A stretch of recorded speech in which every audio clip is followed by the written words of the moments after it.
delighted the tube strike was cancelled, so we can all be here. And apologies, my voice is going, so it sounds a bit croaky, but hopefully I'll manage. We have apologies from Geeta Nargund. Oh, I thought she said she couldn't be online. Oh, for a bit. Okay, well, Geeta, that's marvellous. From Steve Troop, who, as you know, had operation on his knees, which I'm delighted to say all seems to be going very well, but he's still recovering. So we look forward to seeing him next time. And also apologies from Rosamund. Declarations of interest, I think, should be Tim. Yeah, I do consultancy work for a group in the Middle East. Anya. Freelance work within the fertility sector. Thank you. And Geeta. Geeta? No, Alex, sorry.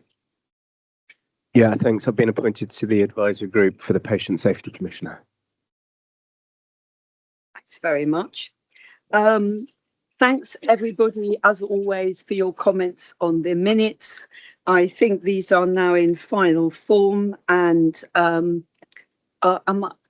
can I approve them? Everybody happy? I mean, we've received comments, that's great. With the exception of some changes to the standing orders, all other matters arising are either completed or in the agenda. So we'll take that as read. We do have to make some required changes to standing orders. Ali, are you going to talk to that? So thank you, members. At the last meeting, you agreed that the ELP should be able to consider the straightforward special directions, and these amendments to the standing orders will allow that to happen. As required, you received the official notice of our motion for the changes. Are there any questions, or I shall hand you back to the chair for approval? Alex. No, thank you. I'm broadly happy. I suppose just the definition of straightforward, that would probably just be a conversation between the chair of SAC and the officials on to, we think this one probably is straightforward. Okay, so can I just have everybody's nods, everybody approving? Fine. Ali, there you go. The majority supported, unanimous. Thank you. Now we come to, as always, to the Chair, Chief Executive's report. A couple of things from me, actually. Back in March, Peter and I met the Sam Jones, the new permanent, not the new now permanent secretary, and Lucy Chappell, who's the Chief Scientific Officer at the department, DHSC, Department of Health and Social Care, really to discuss law reform in the context of sort of life sciences and the government's innovation agenda. It was actually a very positive meeting, I think. I think they both really understood the need for law reform, and we will be having, we've got another meeting in the diary next month with Sam Jones, and we will be carrying on discussions with the department about this. As everyone knows, it is somewhat frustrating that within the King's Speech there was not more about law reform, and our proposals were not given parliamentary time. But I think they're very much in the heads of the permanent secretary, people at the department, and I think this year we'll continue to look at ways of perhaps getting law reform on the agenda for next year. We also attended the DHSC ALB chairs and chief executives meeting. I've discussed this before. This is where we all get together to discuss issues of common interest, which was useful. Peter and I were going to have the annual accountability meeting with the department this month, but it's been put back to June. So I will report on that in July at the next meeting. Peter, do you want to say anything about yours? Thank you, Julia. I won't repeat the things that Julia's already commented on. A couple of things to remark on the King's Speech. There are two bills there of some interest to the authority. I think, as members know, there is the NHS modernisation bill, which primary purpose is to fold NHS England back into the department, but it also puts a number of other changes in the wider NHS picture, of which the bit that is most of interest to us is some provisions on information and about a single patient record. You have long expressed a view that the fact that the rules in the HFEA Act don't allow the patient record to travel as a matter of course into the wider NHS system does raise patient safety issues, and we've mentioned this to the department. There's nothing in the bill that gets us over that problem, but that does give us a focus for a conversation with the department over the coming weeks. And secondly, there is a bill entitled the Regulating for Growth Bill. The bill isn't published yet, but from the explanation in the King's Speech, it appears to have two elements to it, one of which is an enhanced growth duty for specified regulators, and there's an open question as to what extent that may or may not have any impact on the various things we consider when making regulatory decisions.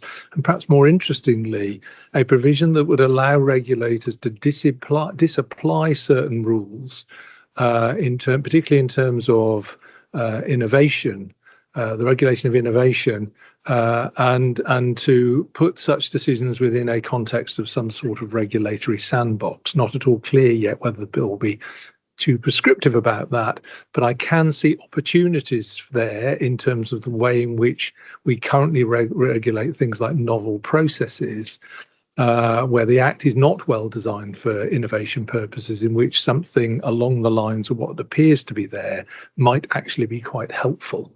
It is just worth adding that what the bill won't do, we suspect, is it effectively will allow you to alter the processes by which you can regulate something that is already lawful.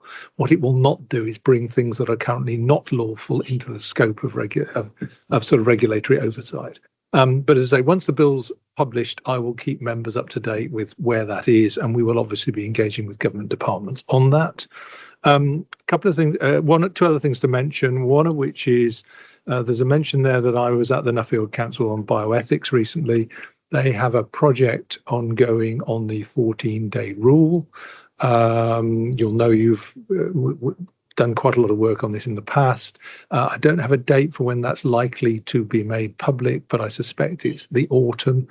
Possibly as the autumn goes into winter, I will keep you up to date on that, because that's clearly relevant to our interests. And before I turn to Francis on that, I just wanted to mention the Women and Equalities Committee, which you know has been conducting an inquiry into egg donation and egg freezing. The oral evidence period is now complete. You'll know that myself and Claire and Rachel gave evidence to the committee. I think we were the last people to give evidence.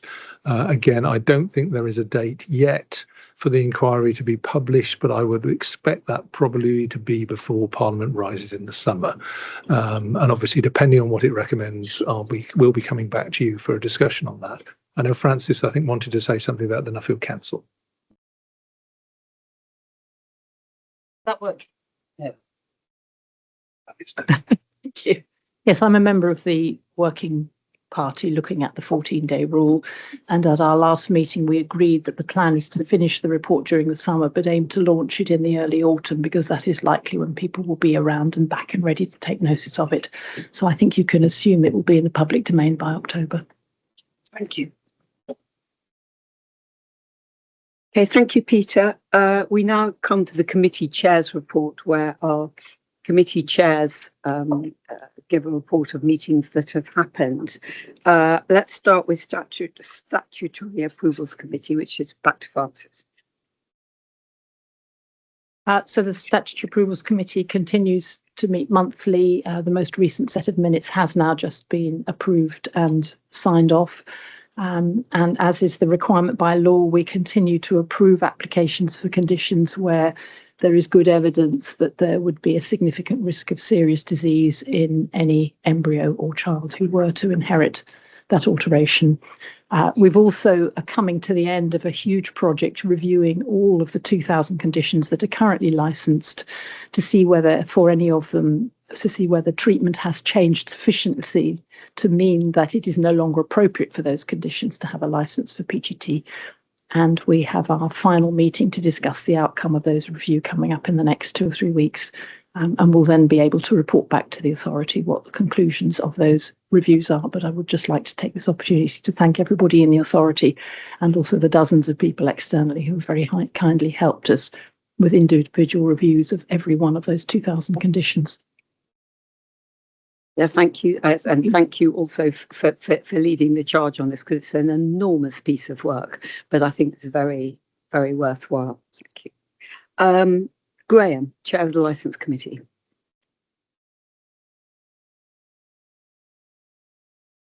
Thank you.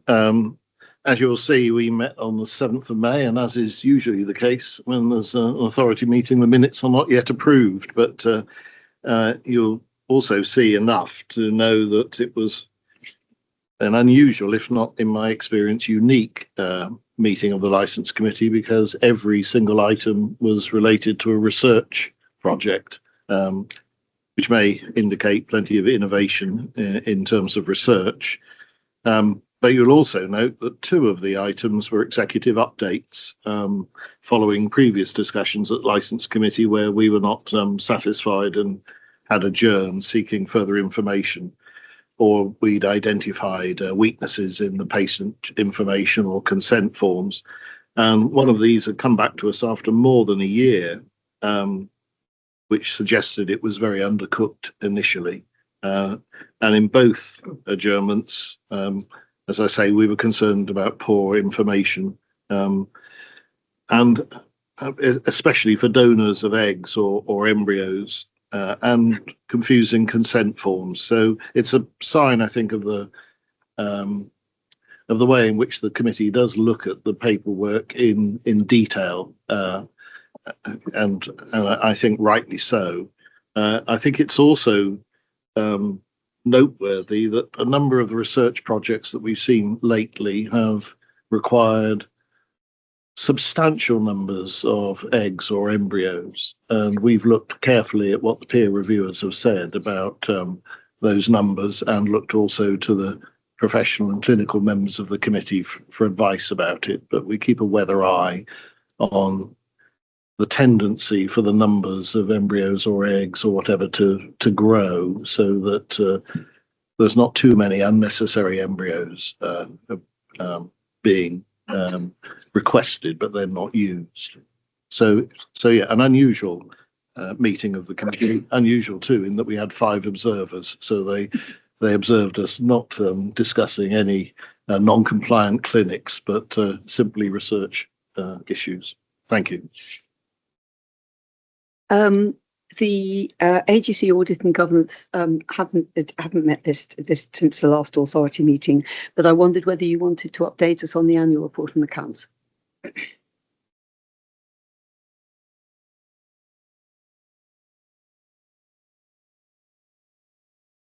Oh, sorry. Yes, thank you, Chair. Just to say that, as always, out of committee, AGC reviewed the draft governance statement for the annual report and accounts, and I'm very grateful to all AGC members for detailed comments back from Marunki. And you'll also remember that the NAO requested of us last year an earlier delivery of the both governance statement and an annual report and accounts, and that is on track, I'm very pleased to say. It's just one other update that I wanted to give, although AGC, as Julia said, hasn't met, and that is that I reported to you at the last authority meeting that it had caused some disquiet for both the executive and AGC that the NAO had announced that they were nearly doubling our external audit fee for the next year. And I'm very pleased to report that as a result of concerns and arguments presented by the executive and AGC, NAO undertook to review and reconsider. And they have in fact reduced the fee down by some 25%, which is much more in line with the fee level for similar ALBs. And in addition to that, they've also undertaken to have much earlier and more transparent discussion with us in advance about upcoming annual fees. And that meeting is now set down in the diary for Tom and Marunki with our NAO partners. So that's a very good outcome, and I'm very pleased to report it. Thank you. That's excellent, and a huge thanks to Catherine, who really, again, led the charge on this and did a really wonderful job at getting the NAO to reduce their fees. So thank you. SCAC, Scientific Clinical Advances and Advisory Committee, didn't meet also since the last authority meeting. But Tim, do you want to say something about? I think the next meeting is next week, 2 weeks, isn't it? June 5th or something around then, or whatever it is. But do you want to say anything about the HFEA that's coming up? Yeah, so one of the functions of SCAC is to host an annual horizon scanning meeting, which is held at ESHRE, which is the main European fertility conference. And this year, because ESHRE is in London, we thought we'd make a bigger event of it. So it's a similar format to usual in that we have a number of topics that we focus on. Again, the idea is that we are using the expertise of the speakers who are flying in around the world to ESHRE and ask them to present on whatever we feel is of interest. There's normally 4 or so topics, and then we have a good discussion afterwards. We're making this a bigger event because it's ESHRE, so certainly any of the authority and SCAC members and others are invited to come and join us. We're still finalising some of the details of the speakers. I won't go into too much details there, but it's always interesting, and it's always a very useful discussion, which is then fed back to the authority in the following in a following authority meeting. So we use it to help inform both SCAC and the authority for really what's coming over the horizon. Just before we move on to the performance report, I also wanted to say that we at HFEA hosted an event for PRs a week or so ago.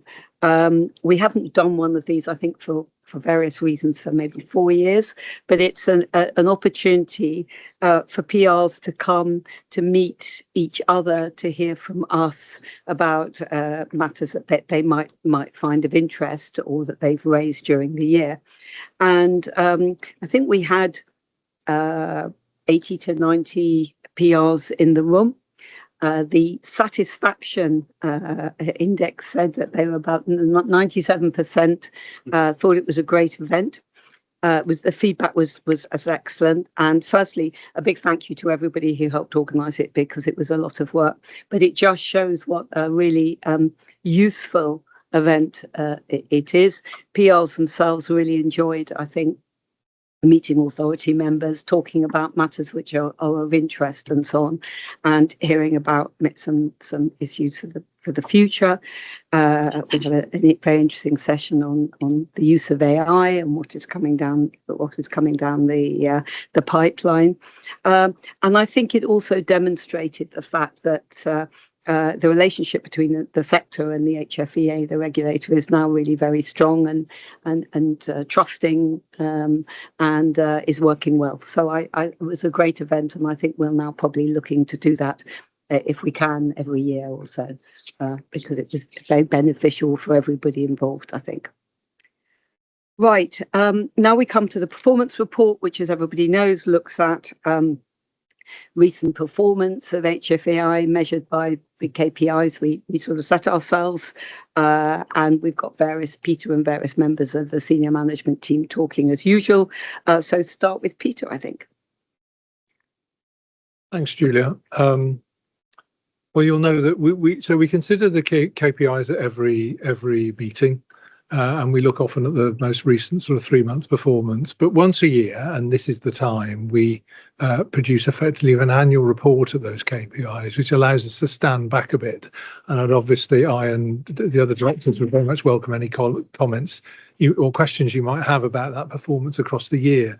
But I thought what I would do is give you a sense of those highlights across the year, which and leave, if you like, other members of SMT often to pick up the more recent business, but we're happy to take questions on any of that. So standing back, and I think by any measure this has been a strong year. We measure our performance on the basis of 19 key performance indicators, although a small number of them effectively are sort of neutral sort of volume indicators rather than things which we rate as whether they're red, amber or green. If you look across the year, our performance in terms of red indicators has varied between 1 and 4 in any given month, amber between 1 and 7, and green between 9 and 13. And as at today, in March 26, we have no red indicators.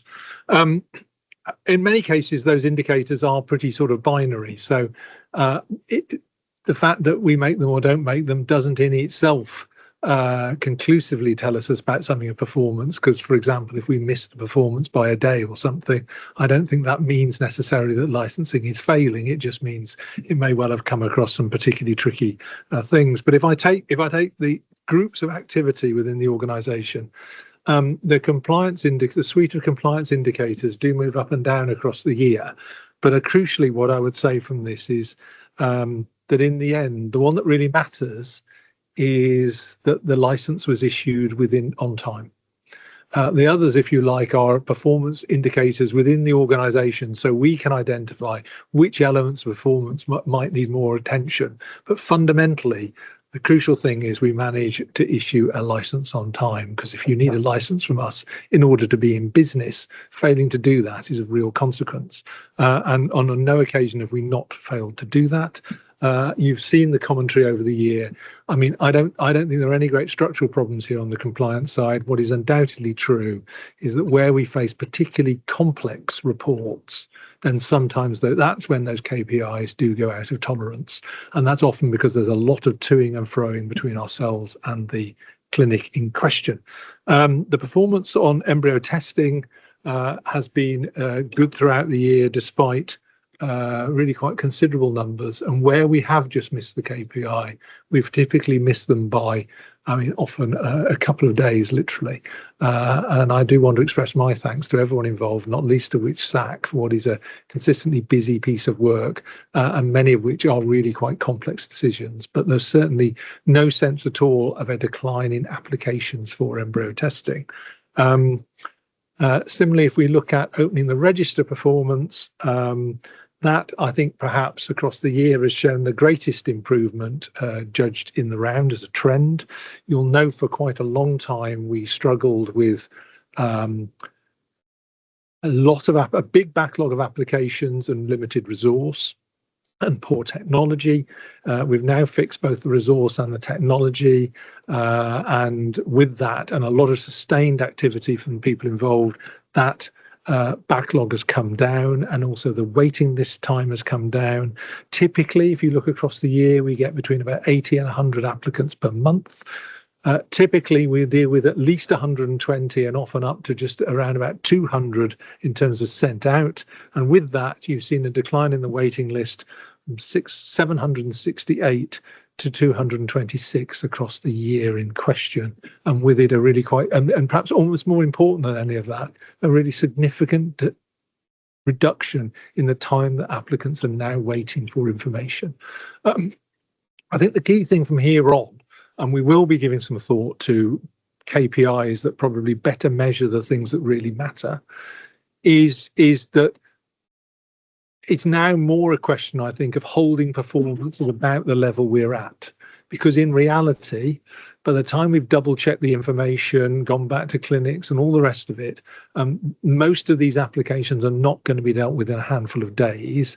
And I can imagine, nor would you want us to, because I think it is better we are within, fixed but reasonable timeframes and get this detail right, then we rush at it and give out poor quality information because we were trying to do things too quickly.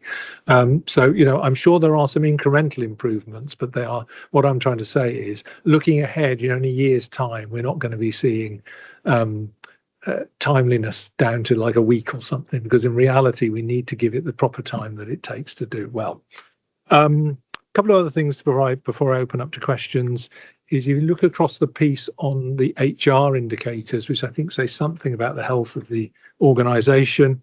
On staff sickness, we hold to a 2.5% level.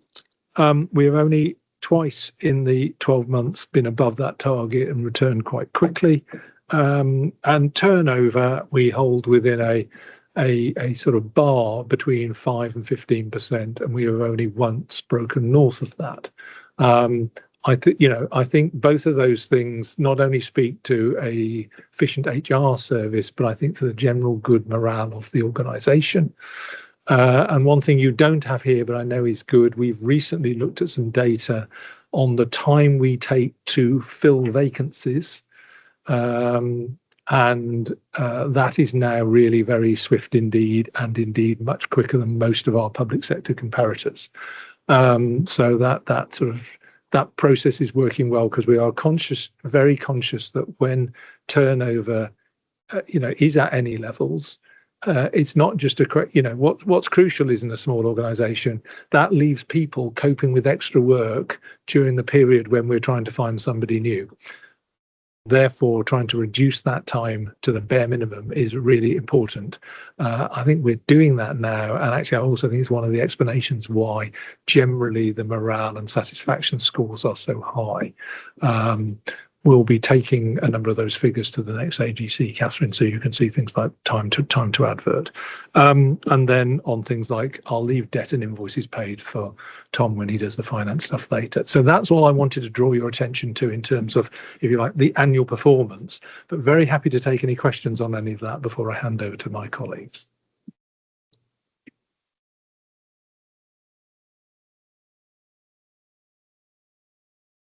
I'd just like to comment on the OTR, because I think the way in which the waiting list has come down, the closure of applications so quickly deserves comment and congratulation to the staff here in what they've done, because it's not all that long ago that we were sitting around this table worrying about whether we would be able to cope with both the number of applications and the way in which we could deal with them.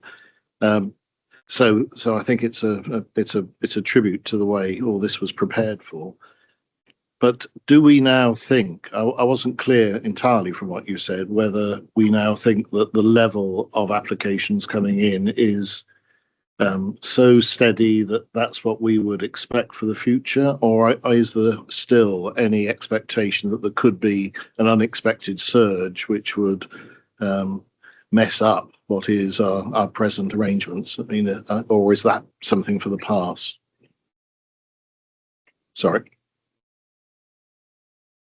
It's something that we need to carefully monitor. I do believe there will be an increase in demand in the future. That's mainly due to, in 2008, when the Equalities Act allowed greater access to fertility treatments, and different family types started using the services more frequently. And I think the attitude to telling your child that they're donor conceived has improved vastly over the years. So I think we will see a demand in the service. We've got systems in place where a lot more of it is done through dynamics, and it's not as labour intensive as it was, and we did see some time savings on that. But what we will do is monitor the applications. I can talk about it now, but what I was going to add to what Peter's said is that we always said that when we got to a more or less a steady state in the waiting list, and that was reduced, we would start then looking at a better KPI to monitor performance, and that would go back to what it was pre-COVID of waiting times, and that's something that we're looking at now. So what we'll do is use the waiting times, the number of applications coming in and closed, to then make strategic decisions in the future about resource that we may need, but I would anticipate it still to go up. And just to add on that, Graham, if I can, you may recall a kind of graph. So what we know is, the numbers of donation treatments are increasing over time. And of course, we've got this whole issue about identifiable information.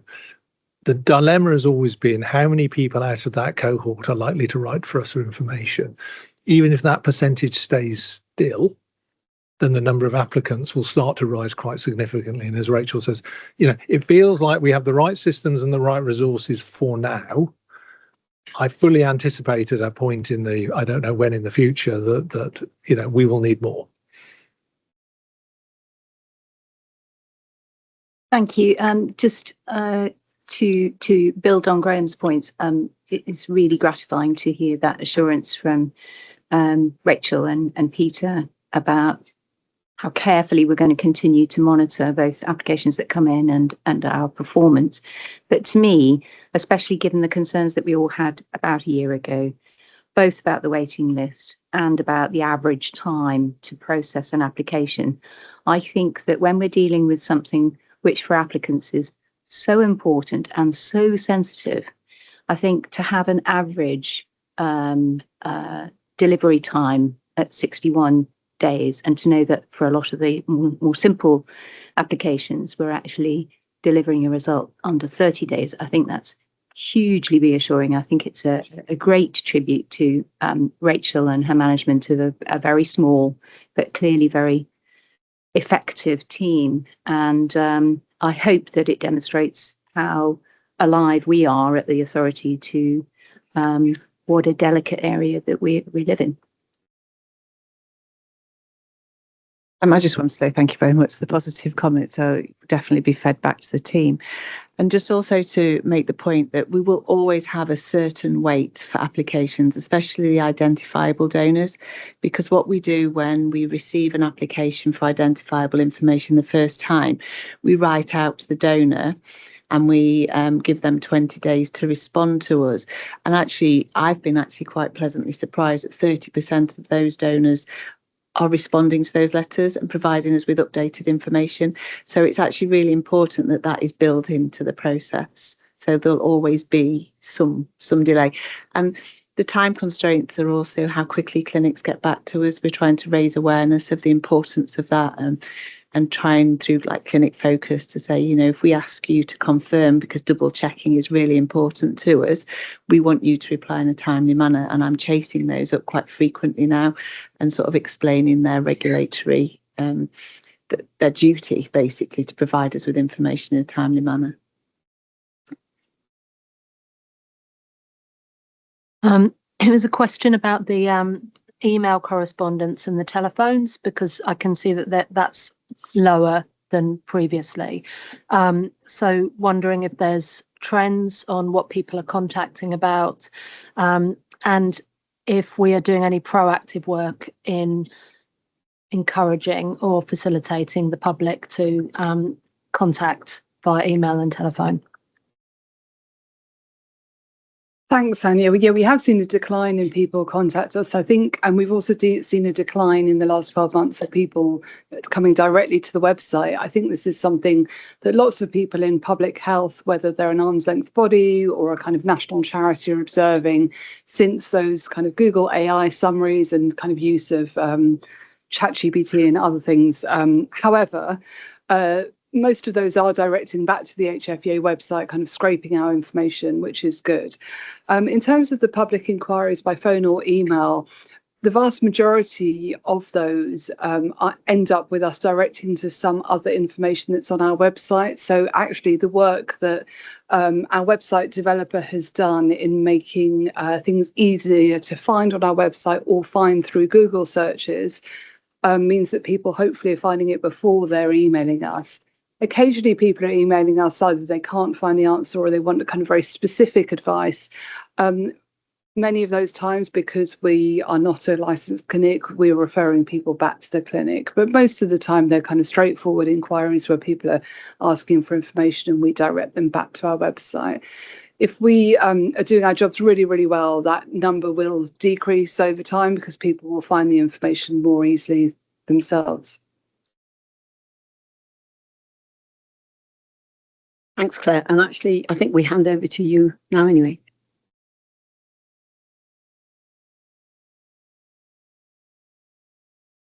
Thanks, Julia. So just briefly from me, because I think some of the things that my teams have been involved in have been covered in other updates from you and others and the committee chairs. We had our spring stakeholder meetings earlier this month and at the end of last month. So members will know we have a professional and a patient organisation stakeholder group. We'd asked both of those for feedback on how those meetings worked, whether they found them effective, how they could be improved. So one of the objects of that meeting was to feedback that feedback, if you like. There was quite similar feedback. So both groups found their membership valuable. It was important for them to get updates from the HFEA. For some members of those groups, and I know some observe lots of our authority meetings, they're very engaged in our work between those twice yearly stakeholder meetings, and others perhaps more dip in and dip out. So one of the sort of small changes we've made is instead of me spending half an hour kind of sort of reading out updates, we've circulated a week in advance together with the agenda for the meeting, updates and links so people can kind of have a glance through those in advance. We've also changed it that instead of going around the room and each member sort of gives an update on what's happening on their organisations, they also provide those by email. And that gives much more opportunity, which worked quite well this meeting, for them to give feedback, particularly from the patient organisations, about what their members or service users are saying. And we were very happy that Anya joined the patient organisation stakeholder group. And we had some really lively discussions and some very good quality feedback about what their patient groups and others are saying. In terms of agenda items, we talked through some of the emerging themes in the upcoming Fertility Trends report, and we got some feedback following the presentation I did at the last meeting about the future of data presentation on our website, which will be useful for when I come to you later in the year for some decisions, to hear what the stakeholder group said.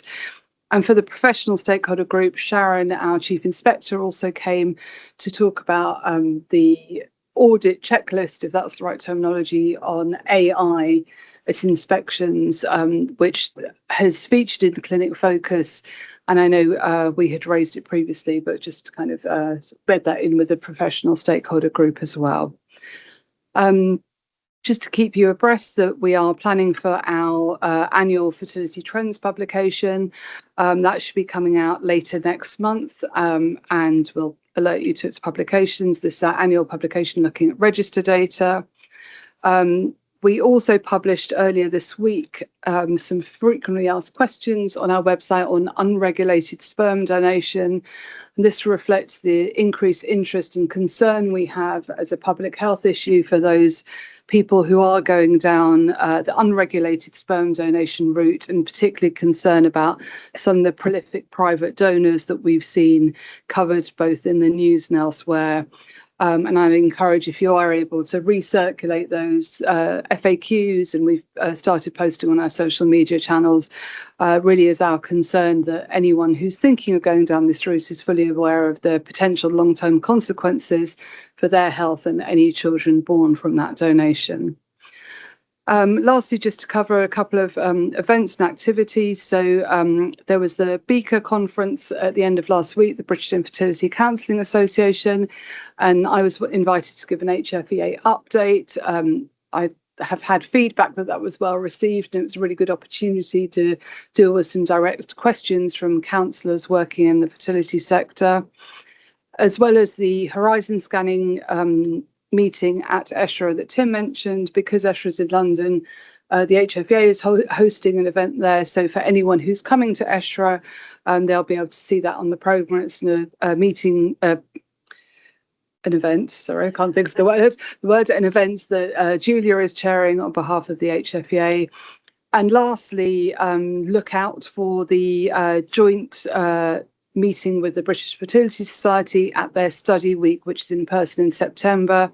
For several years, we've been doing a joint training day on running an effective fertility service, and that's a really good programme. And for anyone who is thinking of becoming a PR or new PRs, or is just generally interested in how fertility services are run, that should be a really effective way to have a taste of that. Any questions for Claire at this stage? No, great. Rachel, I know you've covered some of it, but Thank you. Yeah, I think we've covered most of it. I think the only thing that to add to what Peter said earlier about the inspections, I think it's worth noting that on the schedule, we do have an incredibly busy schedule, but you can see on there that we did conduct 11 extra inspections. And these aren't the renewals or interims that we've just suddenly had to fit in. These are ones where we've gone in because there's been whistleblowing, there's been incidents, complaints, where we've got regulatory concerns. And I think this is a really good thing. And I think it shows, because we are quite agile with that and being able to fit extra inspections in, I think it means that we're quite effective and responsive to regulatory concerns. And I'm very grateful for the team to be able to drop tools at short notice and be able to do these. thank you. Tom, well, do apologise. We'll come to you for finance and IT updates, and then I just mustn't forget I have a delegation to request from the authority members, but I'll do that once you've done your bit. So I'll start with an update from the planning and governance team. We've more or less finalised our framework agreement with the department, but we're still waiting for final departmental sign-off when it will be published on the gov.uk website, HFEA website, and the libraries of both houses. We've also finalised our formal business plan for the year, which has been approved by the department and has been published on our website. Regarding the IT team, we've started recruiting for additional resource based on an IT plan developed earlier in the year. This recruitment is a little bit later than hoped for, but importantly, we've gained agreement from the department to insource a couple of our currently external IT service contracts, which will allow us to strengthen our internal capability and resilience, and it'll give us some additional capacity to manage some technical cybersecurity work. Phoenix programme is moving at full tilt with a huge effort from the IT team and from staff across the HFEA who are helping to design the system and doing user acceptance testing, as well as our external partner. Things are definitely starting to get tougher though, as the time left to resolve difficult problems is reducing as we get near the go live period. We should migrate from our current document management system to SharePoint at the end of June. We provided a range of training materials for staff to start getting used to the new system. The switch over from Epicenter, our inspection and licensing system, to Dynamics is planned for the end of July. A lot of build work is still needed this month to allow end-to-end testing to happen in mid-June. This is a really important endpoint and will allow staff to really get used to using the new system. But we've got quite a lot to get done until then. So I'm meeting with the IT team on a weekly basis at the moment. I'm meeting with our suppliers once a month to make sure they're supported so that we can get the work finalised. We've also had a couple of discussions at SMT just to consider contingency arrangements should we need them. We're not quite in that space yet, but I think the likelihood is increasing a little bit at the moment. Checkpoints have been set in early June to assess whether we continue to press for the current planned July release or whether we need to push it back a little bit. Finally, an interim DSPT audit ran in April, and we're currently waiting for detailed field feedback. This will help us to kind of complete our submission as we come towards the end of June. We're also going to prepare the Senior Information Risk Officer report for AGC in June, which will provide an overview of the information governance work carried out during the year. Regarding finance, as the authority is aware, we've been forecasting a deficit for 25-26 since the summer, driven largely by lower than expected income, and the fact that as this has been a particularly busy year for us, it's been harder for us to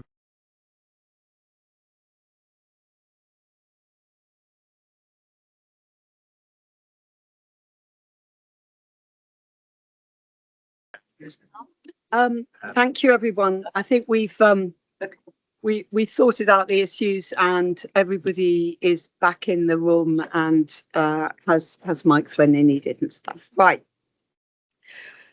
So genetic testing, as you will recall, but we discussed embryo testing. We discussed it last in this forum in September 2025, and we've had various sort of discussions among ourselves and so on since then.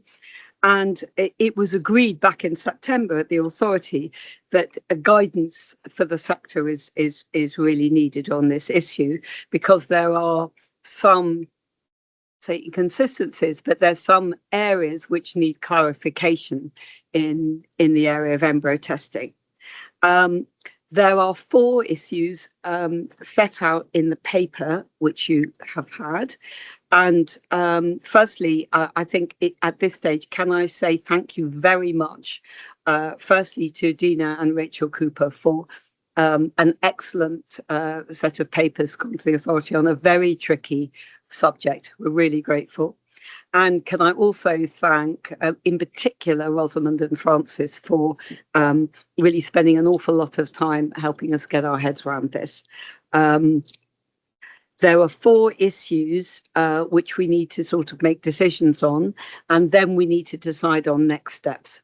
We've got plenty of time to do this, so this discussion does not need to be hurried. And I think the easiest way of doing it is to hand over to Dina. She's going to take us through each section of the 4 sections one by one, and we'll deal with each section separately, and then we'll come to next steps at the end. Are you happy with that, Dina? Good. Okay.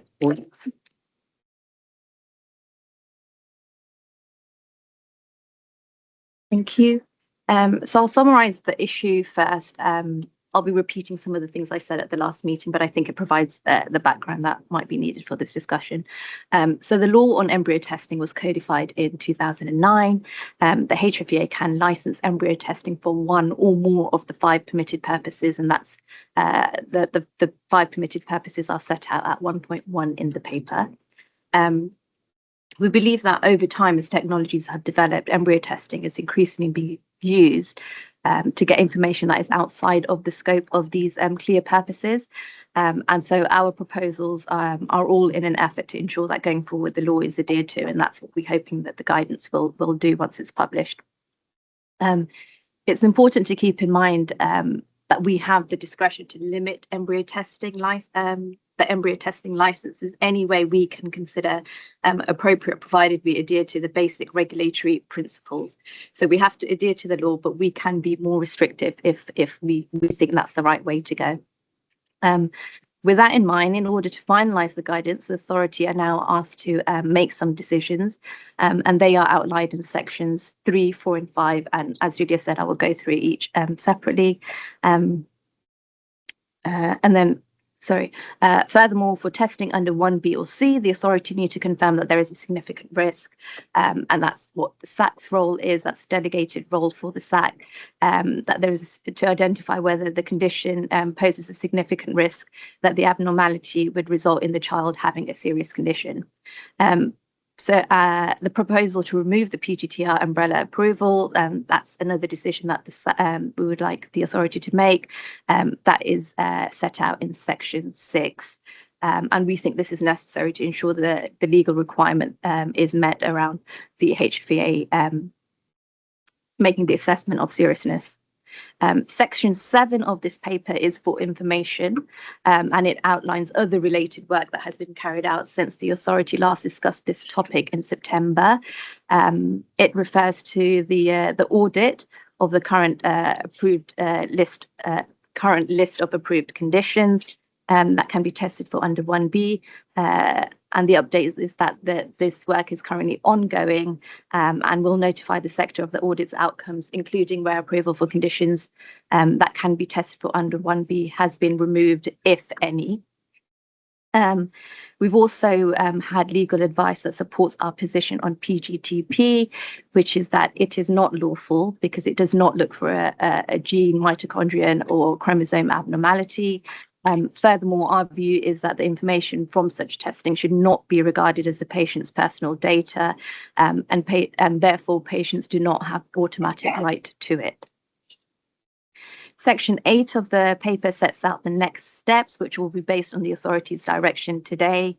And so focusing on kind of what we are asking of the authority today, and I'll work my way down the paper, starting at section 3.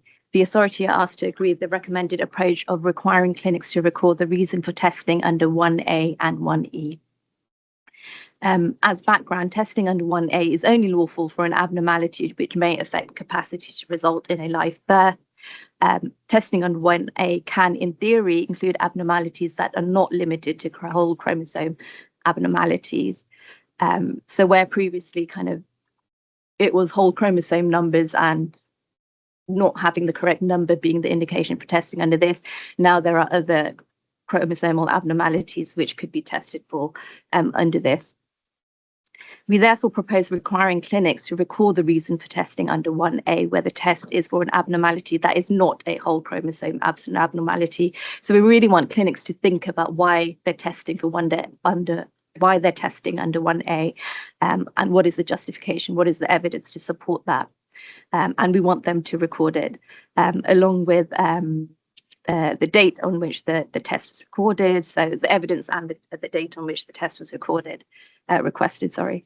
And we want them to record this on a clinic form before the embryo testing is requested.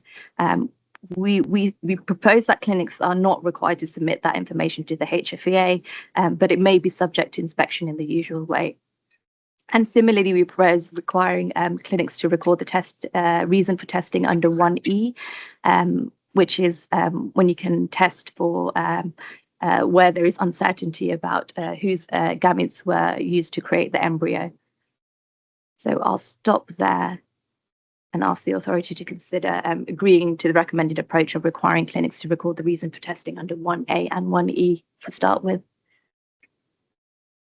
Tom. Thank you. This may be me just missing the point slightly, but why are we not asking them to record under all of the A2E? Thank you. Thank you, Tom. So testing under B, C, and D requires approval from the SAC in any case, so they can only test for conditions that are on the approved list. There's further approvals they have to get from SAC if they want to test for the sex of their embryo. And then again, there's approvals that need to be obtained from the HFEA to test for tissue typing as well. So they have to get specific approvals from the HFEA to test for the other permitted purposes, whereas for 1A and 1E, they have the permitted purposes, and then the onus is on the clinic to make sure that the testing is permitted.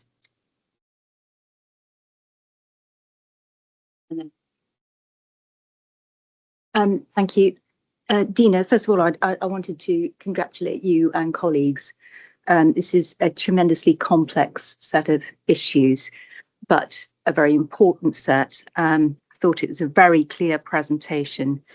And I thought that it's just really important to say that personally, I fully endorse the regulatory position, which reinforces A, that all testing must fall under one of the permitted purposes, and B, that places the onus on clinics to satisfy themselves as well as us that one of those permitted purposes is relevant.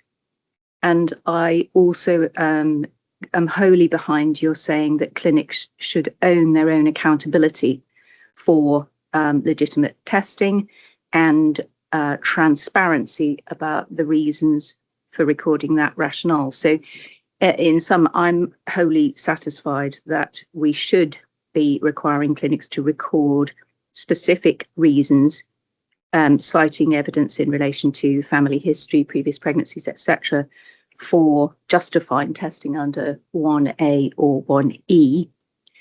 That said, I just wanted, if I may, to query something about the development plan, which I know you haven't yet formed, but which you will form. about communicating both, all the decisions that we may take today and subsequently. Whilst I'm sure that our guidance will be scrutinised for being as clear as possible, I strongly suspect that there will be, at least for a transition period, a number of clinics who want to have individual conversations in order to clarify or to explain certain nuances within the guidance. And I wondered whether, in addition to what's suggested, we might also consider those a repetition of the very effective online workshop sessions, which I remember Rachel offering apropos of changes to storage limits, and which I know were hugely helpful to the sector. So I mean, obviously, I don't expect any commitment now, but I would like to know that that's something that we would consider, at least for a transitional phase. Noted, yeah. Anya. Actually, that question has slightly answered where I was going in my question, which is if you could expand a little bit on how the clinics would come to their decision making, whether internal ethics committees would be required. I presume we can't mandate that, but it would be really interesting to see how the clinics come to the decisions they do. And as background, I would agree. I think any additional support, training and workshopping online would be really, really useful. So our thoughts around kind of the decision making were based mainly on the evidence base. So where there is published literature, published study, which supports testing for that abnormality, because it may impact live birth rate, that would be the justification. So that the decision making would be based around the evidence base. And that would really get them to think about which abnormalities they're testing for. Just does that leave too much any scope for variability from one clinic to another in terms of the decision making process? That would be my only slight concern, is that you could have one clinic very rushed, perhaps reading through some of the papers, making a decision more quickly than another. That how are we going to streamline the process of the decision making? I mean, I think a large part of this is that the onus is on the clinic to justify their offering, to make sure that they've done their due diligence, that they've looked for the evidence base.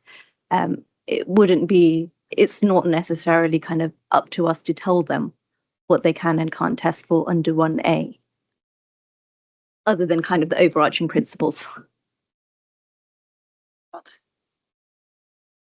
Thank you. This is an incredibly complicated subject. I've been on the authority for 4 years now, and I don't think there's anything I've found so difficult to consider before. And you're the expert. So I'm very glad we've got time to discuss this carefully. If I may, I'd just like to go through the paper with a few points of clarification before coming back to the specific questions that were being asked. So if we go first to paragraph 3.1, so this is about testing under 1A for abnormalities which may affect capacity to result in live birth. And halfway through that paragraph, there's discussion about where the test is for an abnormality that is not a whole chromosome abnormality, e.g. chromosome rearrangements. Now, by chromosome rearrangements, we mean translocations, where part of one chromosome has swapped places with part of a different chromosome. And we also mean things like inversions, where a chunk of a chromosome has flipped the other way around. But in this same sentence, microdeletions and microduplications are mentioned, and I don't think they belong there. They are very tiny bits of missing or duplicated chromosome, often a single gene or maybe a handful of genes. And the amount of chromosome imbalance that you see with a microdeletion and microduplication is not usually enough to increase the risk of miscarriage. So I think that category needs to be taken out.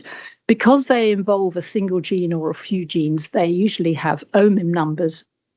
And if a family is known to carry a microdeletion or a microduplication, it's a straightforward Mendelian autosomal dominant condition. There's a 50% offspring risk.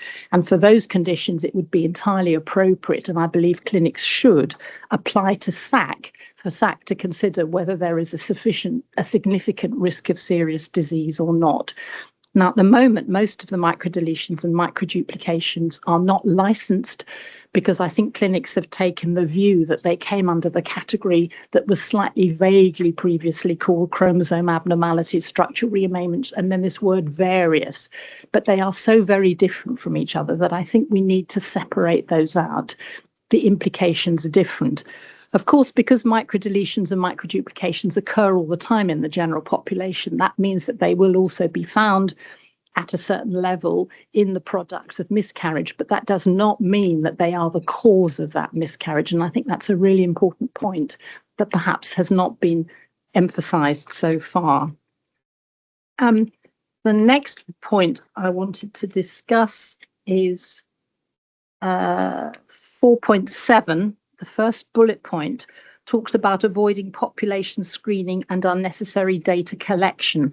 I'd like to suggest that the word collection actually should be substituted with the word analysis. If an embryo has undergone whole genome sequencing or any other form of genetic analysis, then data will have been collected and it will be sitting in the computer. What is relevant is whether or not that data has been analysed and therefore reported back.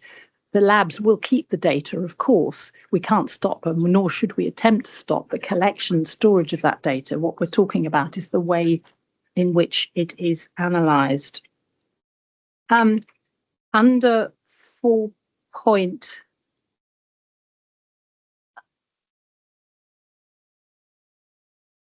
Also under 4.7, there's a mention of a tick box consent. I'm afraid I'm a bit allergic to the phrase tick box consent. Consent is a process and it involves an ongoing discussion between the person who is talking to the patient and the patient. Ticking a box is no evidence that appropriately informed consent has been obtained. In 4.10, there's a discussion of population screening and other programs in the UK where population screening is now being undertaken. Some of these are research projects. They are not service projects. And I think it's really important that there is a distinction made between things that are being offered as service in a clinic for which there needs to be a robust evidence base and projects that are purely on a research basis. And we should not see patients anywhere being offered tests for which there is no evidence-based evidence, and that does include research, unless they are being recruited to a properly constituted, approved research trial. So the 100,000 Genome Project was all about trying to make a diagnosis at a genetic level in people who had good evidence of an underlying genetic condition on the basis of a number of different clinical features. So they already had a clinical diagnosis, and we were looking for a genetic diagnosis. As part of that project, a very small number of alterations was identified for which people could elect to request additional screening. And they were mainly things like cancer predisposition genes, things for which there is a screening program available. And individual consent was obtained for each of those tests, so that if people were found to, for example, have an alteration in the BRCA gene, which gives susceptibility to breast and ovarian cancer, then they could be enrolled in an appropriate screening program. The newborn screening program is purely a research project. It is not yet evaluated. We don't know whether it is something that it will be appropriate to offer as a routine part of NHS service. And the really important difference there is that if you screen a newborn baby and find an alteration in a gene that affects the heart, for example, there are then things that you could do to go and look and see if that baby has a normal heart or not. If there's an alteration in a gene that affects their hemoglobin, there are blood tests you can do to see if they have an underlying hematological abnormality.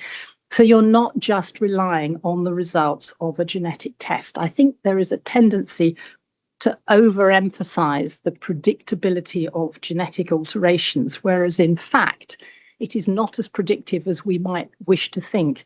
And if there is no way of obtaining additional clinical or biochemical evidence that that abnormality is significant, doing genetic testing on an embryo is really difficult because you've only got one parameter you can have a look at. And the newborn screening project will give us much more information on the extent to which genetic alterations are predictive of future health or not, because these babies will be followed up for years and even decades to find out whether any abnormality manifests. So I'm not sure that referring to these as approved population screening programs is entirely relevant in the context of doing genetic testing on embryos.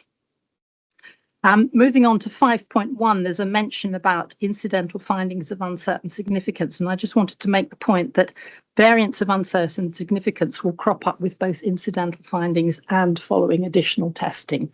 It's a problem in both areas of testing. When you're looking for known variants in a single gene in a family with, let's say, muscular dystrophy, you know precisely which your mutation you're looking for. And it's fairly easy to see, is that mutation there or not? Is that embryo going to inherit the same form of muscular dystrophy? It's much more difficult when you're doing other sorts of screening, looking at evidence of chromosome imbalance, for example, to know what you might find and what you might expect. Under 6.3, the methodologies for carrying out genetic testing have advanced significantly. It is now possible to receive additional information on rearrangements. I think that those two words, on rearrangements, should be chromosome abnormalities. And I think what that paragraph is talking about is the microdeletions and microduplications. They are not rearrangements. They are deletions and duplications. Some of them are serious, but as the sentence goes on to say quite correctly, some of them would not meet the statutory bar for risk or seriousness. Under 4.7, sorry to go back again, there's a mention about screening for other conditions that have a relationship in a way that justifies testing for them, implying that if a child in a family has, I don't know, a cardiac abnormality, that it might then be reasonable to screen for other cardiac abnormalities. I can see no clinical logic to that at all, because that child is at no more risk of other cardiac abnormalities than any other child would be. And if the testing for additional findings was in some way related to what the proband, the initial presenting individual in the family, had, that would mean that companies would have to reset the filter for every single batch of embryos that they tested, which I'm sure would be, from a commercial point of view, completely unviable, in addition to the fact that clinically there's no coherence to that. In 5.1,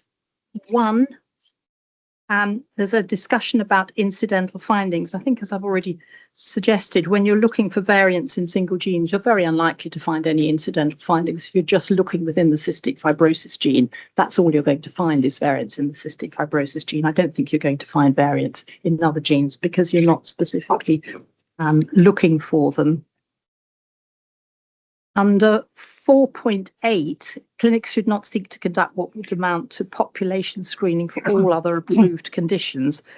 I agree with that. But the next sentence, I'm not quite sure what it's trying to say.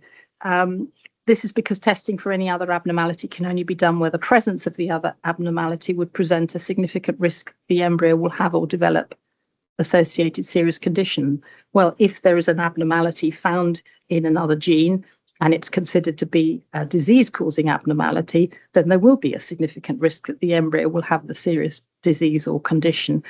And this next sentence says this will depend on patient-specific factors as well as the abnormality in question. I'm not sure what the patient-specific factors might be, but it certainly is an issue that some variants we can predict with more confidence than others what the implication of that variant might be. If we go on to 6.6, as I've already suggested, in a way, microduplications and microdeletions are sitting in a sort of vague no man's land at the moment.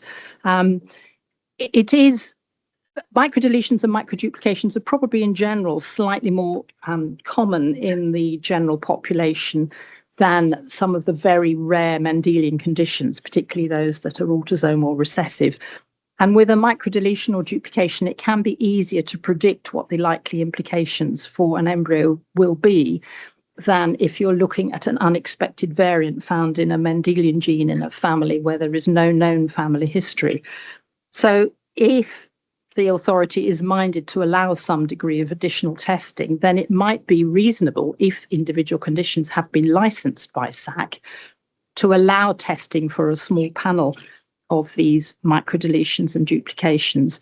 But the challenge we then have is that the way the law is written at the moment, additional testing is only mentioned under category 1B for the Mendelian disorders, not category 1A. And yet it is the category 1A patients who are having a chromosomal screen, and where we know that there are some clinics that are already offering testing for those microduplications and microdeletions. So we need to address the fact that we have inequity here in terms of the testing that is being offered potentially to patients under category 1B being different more than the testing that is being offered to patients under category 1A.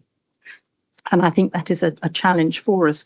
So under 4.7, the only two options we've got are either no additional screening or only offering additional screening for category 1B. And I think we need to grapple with the issue that currently most of the additional screening, as you know from your own, the HFEA's own survey, is actually being done under category 1A, whereas the way the law is written at the moment, that would not appear to be authorised. So I'm sorry to talk at such length, but I hope that's helpful. No, that's very helpful. Actually, that's the perfect place to stop, because what I think we need to do, that's an awful lot there, but actually we can come to it bit by bit, because I think it's helpful to do it in these 4 stages. So we'll come back to some of this. Yeah. So let's, I think we're still on point 1, and I think we should stick with point 1, which is to require clinics to record the reason for testing under 1A and 1B. And yeah. 1A. Oh, sorry. Yeah, 1A and 1E. I'm just trying to work out, Francis, you've got, I mean, that is very helpful. And I think firstly, in terms of the paper, I think all those points are noted. But have we got more comments on the specific question about whether reasons for testing under 1A and 1E? Tom and Tim. Oh. Hi, thank you. Sorry, Dina, just to go back to my initial question, and again, this may just be my lack of familiarity, but I thought with 1B we did approve what could be tested, but the clinic still made it that the clinics could then apply that as they saw fit in that setting. So I think I do come back to my question of why don't we ask them to specifically record the reason why they would do each of those tests, because that presumably in making the decision to do that would include an assessment of the family and the condition.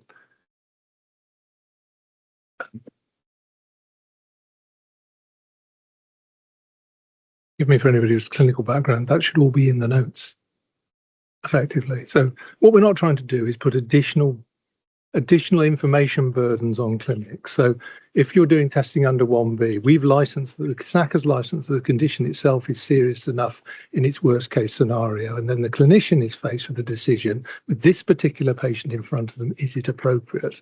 And their reasoning and all that will just be in the patient notes anyway. I don't think we need to ask them to specifically do something. Again, the point about 1A and 1E is they're not currently asked from a regulatory point of view to record that they've effectively made that decision. So in our view, B, C and D are effectively covered by what's in the patient notes anyway. So really what we're saying is that we're actually bringing 1A and 1E up to the same standard as we expect for everything else, then. Maybe not in the same format as in a specific place recorded in the notes, but in terms of equivalent information available. We are requiring them to explicitly note that they are applying a test under 1A for the legal purposes that are allowable under that, rather than at present, because there is no approval route for tests that normally meet 1A. they've not been through a SAC route or anything. So it's a mechanism designed to make clinicians take ownership of a decision that they are indeed testing under 1A for a purpose that is allowable under 1A, if that makes any sense. Whereas at present, because there's no HFEA approval for those kind of tests at present. So it gets them to focus their mind that they are doing it for the reason that is allowed under 1A. Yeah, 1A. Like I persuaded you. Yeah, 1A is very specific. So yeah. Alison. Oh, sorry, Tim, and then Alison. So I was just going to say, if you look at the General Directions 5, so the information that centres need to give, it isn't information to give, it's just a process to follow. So if you look at the General Directions 5, it's very high level information, which I think might be helpful, Tom, to your question. It's the process in line with how you register a patient.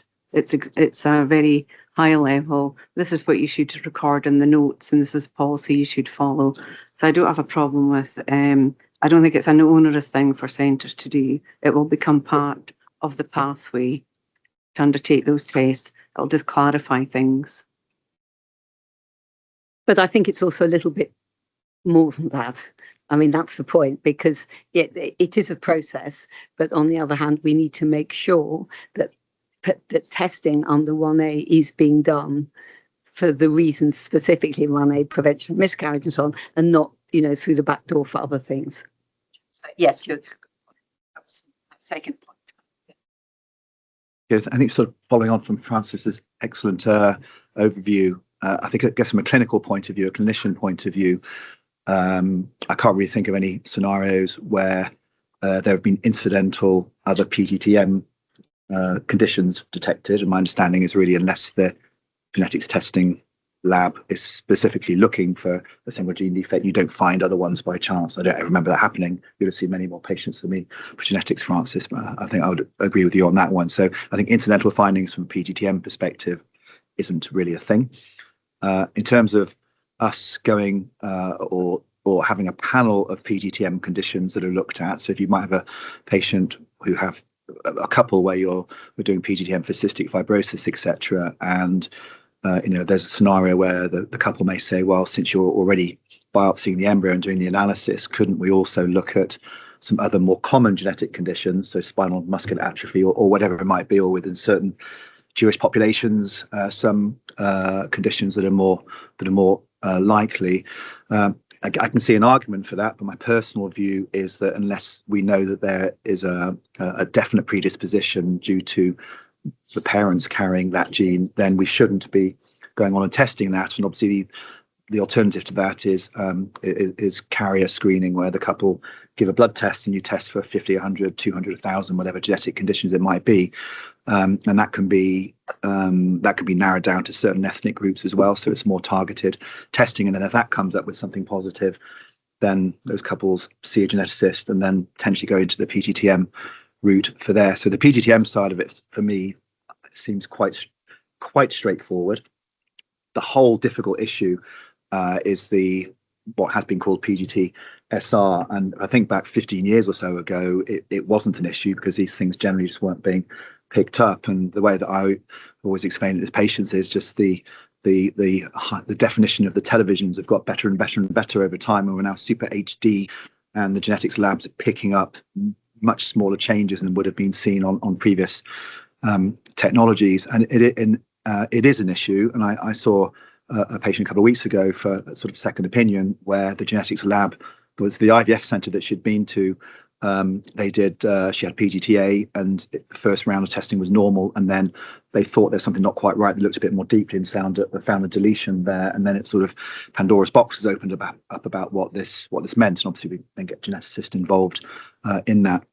However, as part of the testing that is done, the PGTA testing, then these things are going to be picked up. I know that there's the argument that the clinics can ask the testing labs to raise the threshold of the accuracy, so filter it such that you don't pick these things up. But my understanding is some of these things are still going to be picked up, and I guess when does a deletion become a micro deletion, and what's the definition? of that. And I guess I struggle with thinking that if there is information there that potentially can be deleterious for a child, then in some ways withholding that information would be a challenge. And whether that's the testing company withholding it or the testing company giving that information to the clinic, and probably even worse, the doctor, me knowing something and me not being able to say anything about it, and having an embryo there that legally I can't suggest we put to one side, but legally has to go back, but it can't be prioritized above or below others, I think is an issue. My understanding from a legal perspective, though, is that potentially this is okay, because if these things, if deletions, microdeletions, duplications, whatever, are picked up, if they are such that they are affecting the chance of live birth, which I'm understanding is for most microdeletions, that isn't the case. They don't generally affect the live birth rate. But if they do affect the live birth rate, perhaps because it's larger or whatever it might be, or perhaps in the future we find out that that deletion is affecting some genes that are related to the implantation potential of embryos with future research that could come out, then that would fall under 1A. So that is already in place, that's okay. If though there's a deletion or duplication that is associated with a known syndrome, then that may currently fall, well, there may already be a license in place under 1B for that. And if not, I think it is reasonable that the clinic would then need to put an application in to SAC for that to be licensed for that. I guess a risk is that that there are many of these that are picked up, and I think you've already done some work on how likely or not that might be, but there's potentially a risk that with the amount of PGTA that's being done, like it or not it's being done, that at the moment, I think a lot of testing companies are looking at the deletion, looking at the data themselves and deciding whether that deletion is pathogenic or not. And if it's not pathogenic, then they're not mentioning it. If it is, they're feeding that back to the clinic, and then things follow from there.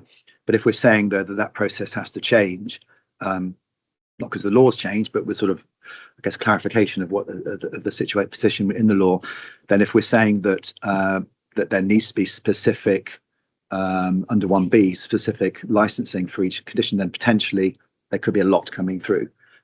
Maybe, I don't know. I would ask you how common or not that is. And just coming to the really last bit, I suppose, very last bit is so I think overall, I think that for the PGTA side of things, where these things are being picked up, I think asking the testing companies to sort of raise the threshold of analysis to such that things are not being seen, potentially that are missed, that do have deleterious effects on offspring, is not right. But I think there is a process already in place for where, if it's affecting live birth rate, that's under 1A. If it's not affecting live birth rate, but it's affecting a child, then that probably should come under licensing of 1B. So I think I probably agree with you overall, but maybe coming at it from a different angle. Can I just, that's great. What we're now doing is conflating the first three of Dina's 4 points, which I think has been it is actually very helpful. But can I suggest we just deal with the first one, because in a way, what you've just said, Tim, and I think you and Francis are probably broadly agreeing. But now we're talking a little bit about incidental findings. I think we've gone to the point. So the first point that Dina has suggested in the guidance, because it's because the guidance in 1A is so wide about causing miscarriage or whatever, we should require clinics to actually record what their reason is. So it's not just this will prevent, but it's actually a reason to show that there is actually a serious reason. They're actually testing under 1A for the permitted purpose, which is effectively or essentially to prevent miscarriage. So I think that's the first, and then come to the next point, which you've basically both spent a lot of time on, which I think is more towards incidental findings and so on. So, Zainab. Sorry, just on the specific wording, do we mean recommended approach requiring clinics to record the reason, or do we mean recommended approach of requiring clinics to record the evidence for their reasoning?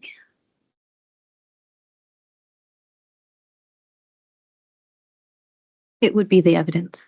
So why not just say it like that? We can. I mean, we haven't. Yeah. Yeah, I think this is a sort of shorthand. I mean, Yeah. the guidance won't just say these few words. The guidance will explain what giving your reason means.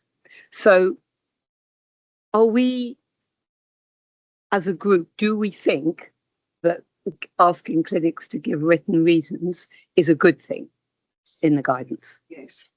Yes. Nobody dissents. Right. So that's point one. Right. Big breath. That was the easy one. But that was going to say big breath. That's the easy one. The next point, which is much harder, but is agree the recommended approach with regard to incidental findings, because as Francis and Tim have said far better than I ever could. But I think, with my sort of lay hat on, if you look at 1B, I think that 1A, for example, doesn't allow you to have any, there is no provision in there, as there is in sort of 1B, for incidental findings. So if you test under 1B and you find something else, you can actually, it might be something that SAC has tested for, but in 1A, I'm going to stop, there's no provision at all for looking at incidental findings.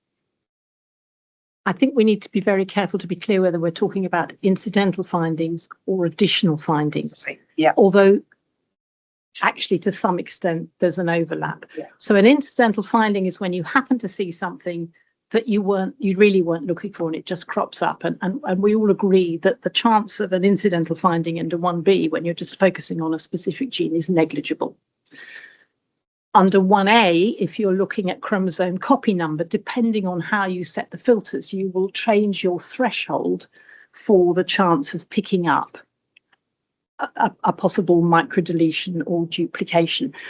Whether you call that an incidental finding or an additional finding, I think is a moot point, because it slightly depends on the way you've set the filters on your equipment. And we've got two separate bullet points here. The second one is the position we take on genetic information that can be obtained using clinical decision making under 1B. And then the third bullet point is the recommended approach with regard to incidental findings.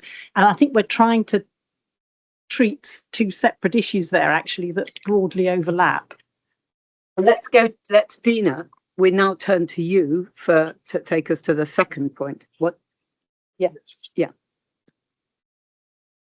I'm not sure how much of an introduction this needs now.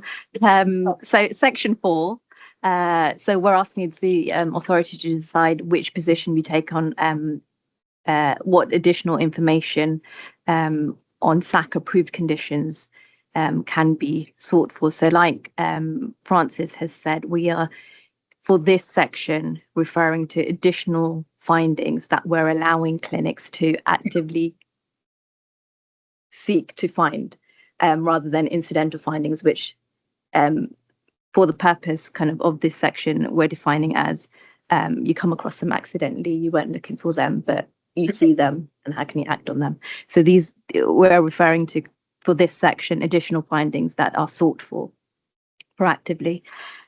So the way that the law is written for 1B, 1B refers to any other abnormality. So the HFEA has the power to authorize testing for other approved abnormalities for which there is not a particular risk, but only where the precondition of a particular risk is first established in relation to an initial approved abnormality. Following on from previous authority discussions, given that the HFEA has the discretion to decide whether to license testing for other HFEA approved abnormalities, it's now to the authority to consider the two options. So the first option doesn't allow for information on other conditions to be obtained. You test for the one condition that's indicated, that is for a serious condition and there is a high risk. and you can only find out information on that one condition. The second option allows for some other HFEA approved conditions to be obtained. I've laid out pros and cons for both options in the paper, but in particular, the authority might want to consider kind of equity of access, unnecessary discard of embryos. And for option B, there'll also need to be a discussion on how we might limit which other conditions are tested for if we go with some other conditions can be tested for. How can we put boundaries around that? What could those some other conditions kind of reasonably, logically, sensibly be if we go down that route? It's also important to note for this, just for clarification, that clinics shouldn't go seeking to conduct what would amount to population screening for all other approved conditions, hence why that hasn't been suggested as an option in the paper. And the reasons for that have been detailed in paragraph 4.8, so I won't go into that too much, but that's the reason why we haven't proposed an option to approve testing for all others. So kind of I'll leave it there. Betty? So, I mean, whole genome sequencing is getting cheaper and quicker all the time, and we'll soon be able to do that very, very quickly and very cheaply. So any, I mean, Francis will be able to comment on this, any embryo that is being tested, it would be possible to obtain the entire genome sequence, and therefore any other pathogenic mutations in other genes that were not the initial reason for actually sequencing the genome then could be easily detected. And since the SAC has approved, what's it, 2,000 have now approved? They could all be simultaneously, information could be obtained in all of those. So I don't see why that's a particular issue. Sorry, I just like to be devil's advocate. Thank you. So we know that the technology does allow information on all of these conditions to be obtained. It's whether the authority think that we should allow information on other conditions to be obtained or limit it to the one that we're thinking that the one that they're testing for. Okay.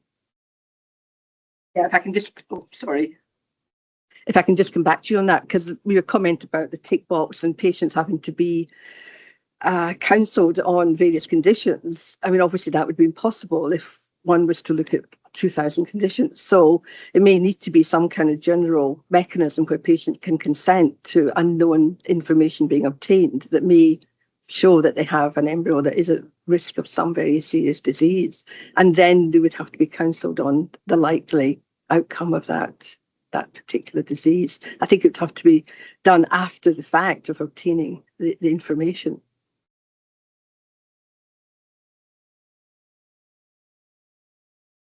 So we think one of the so the way that the law is set out, there has to be, so that for the initial condition, there has to be a particular risk, i.e. either parent has the mutation, and it has to be, that mutation has to result in a serious condition that is SAC approved. For the any other conditions, there still needs to be a significant risk for a serious condition. So not in previous discussions that I've had with experts, not all people are at risk of are at great risk of a serious condition of all of the conditions on the approved list.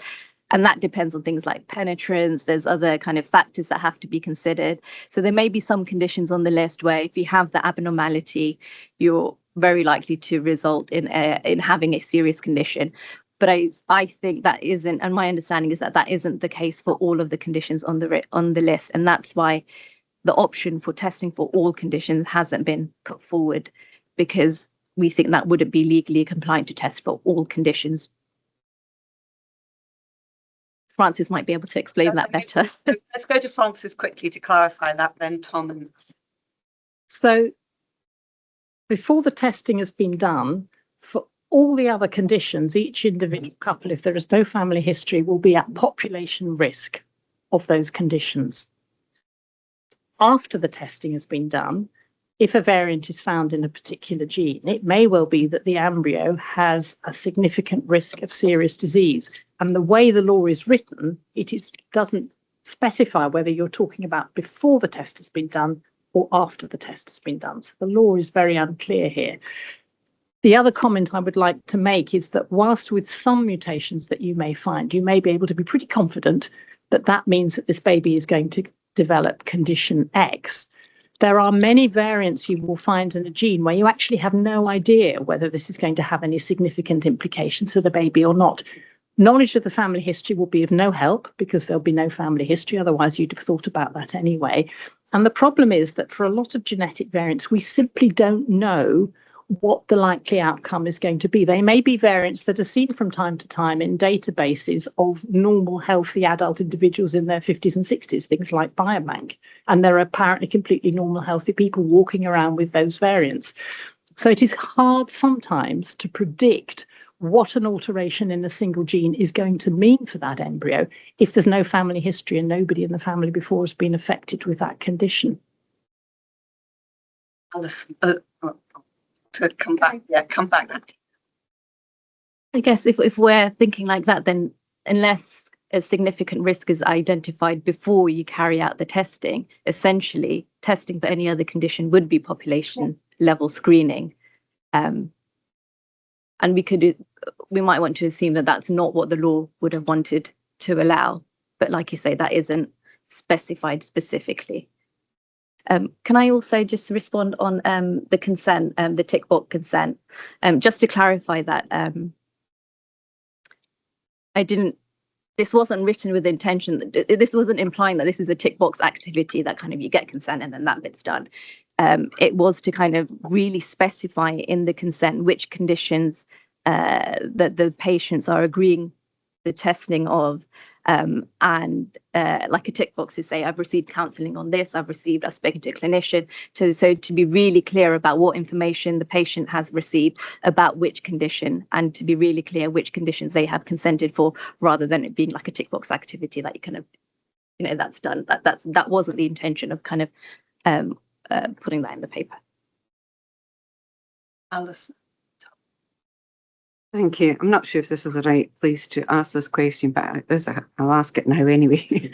So, Francis, I was looking around to find about managing incidental findings and found the British Society for Genetic Medicine managing incidental findings, guidance for rare and inherited disease and diagnostic genomic testing, which I thought was really interesting, and printed out because I need paper and writing things. But they've got a brilliant flow diagram of how managing an incidental finding is handled from the laboratory side to the clinician to the patient. Is that something that we should be looking at alongside these discussions? Because I'd never come across it before, but I thought it was really, really helpful and gave me clarity what we meant by an incidental finding, where it comes into the clinician field, where it's the laboratory field, and where the patient needs to get, because they've got 3 different pathways, of which 2 do get to the patient, but 1 doesn't get to the patient. So I just wonder if that's something that we should be looking at and following rather than reinventing the wheel.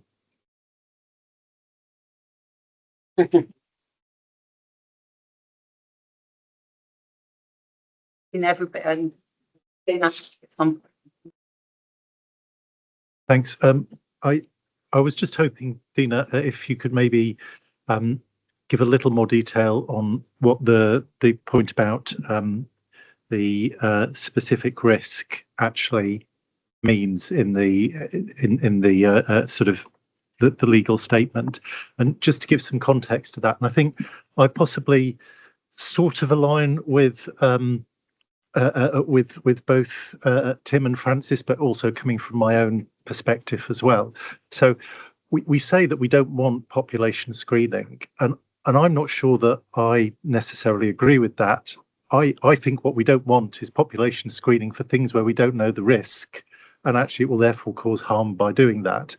I think we don't mind population screening when we do know the risk and it is specific and it's considered serious enough.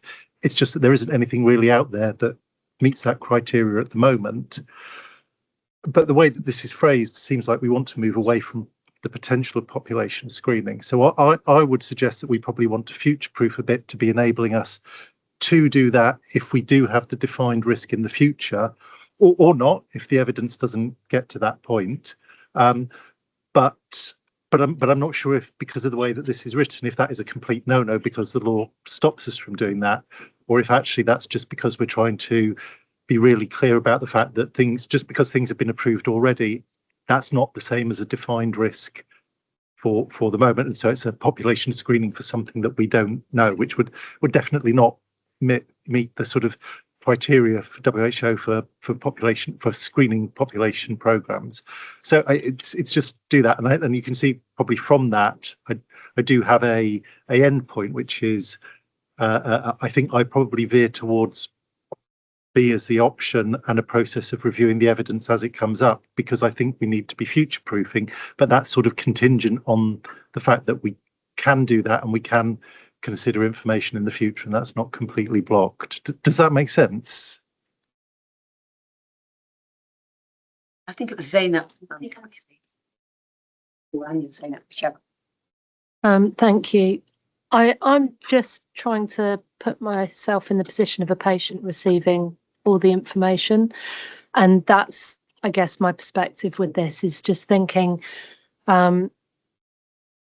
much as more information can at times feel a positive, a lot of the time patients are feeling very overwhelmed with the scenario they're finding themselves in anyway. There's a level of desperation often with fertility patients. So it's just being cautious about what support they're getting, not just as a one-off, we'll give you a bit of information about potential things we're going to screen for, but actual touch points. So pre, post, time to reflect. And so can we be, are we able to stipulate that that would be best practice? Because if not, my concern is that we're giving huge amounts of information and it not always being comprehended by the people in front of them.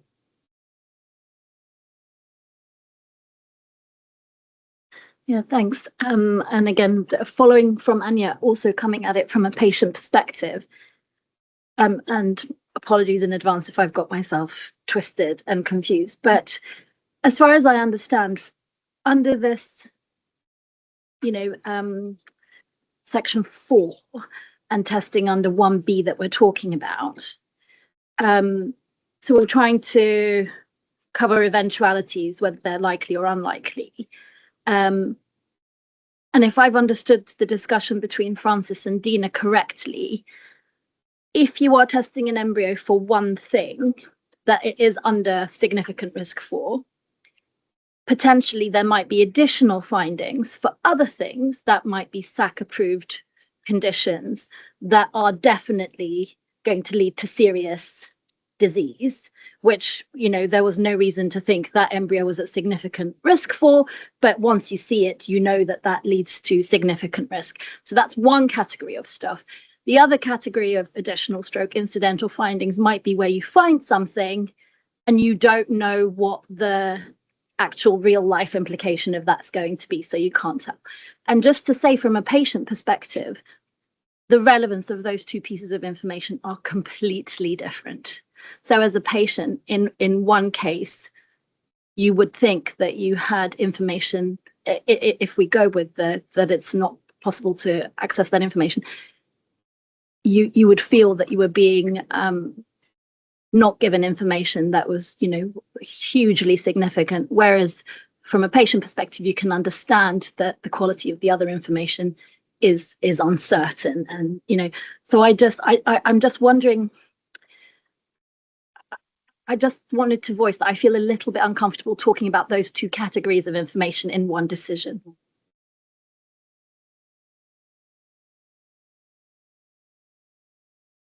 Just really in terms of future proofing, there's now a lot of technologies that would enable the effect of a particular mutation to possibly be identified. Things like RNA sequencing, looking at RNA splicing patterns and such like, would indicate possibly whether a particular mutation would likely have a very deleterious effect. So we know we're not there yet, but these technologies are being used already to look at the effects of small variants in DNA sequence. So I think going forward, that information might be available for quite a lot of other mutations.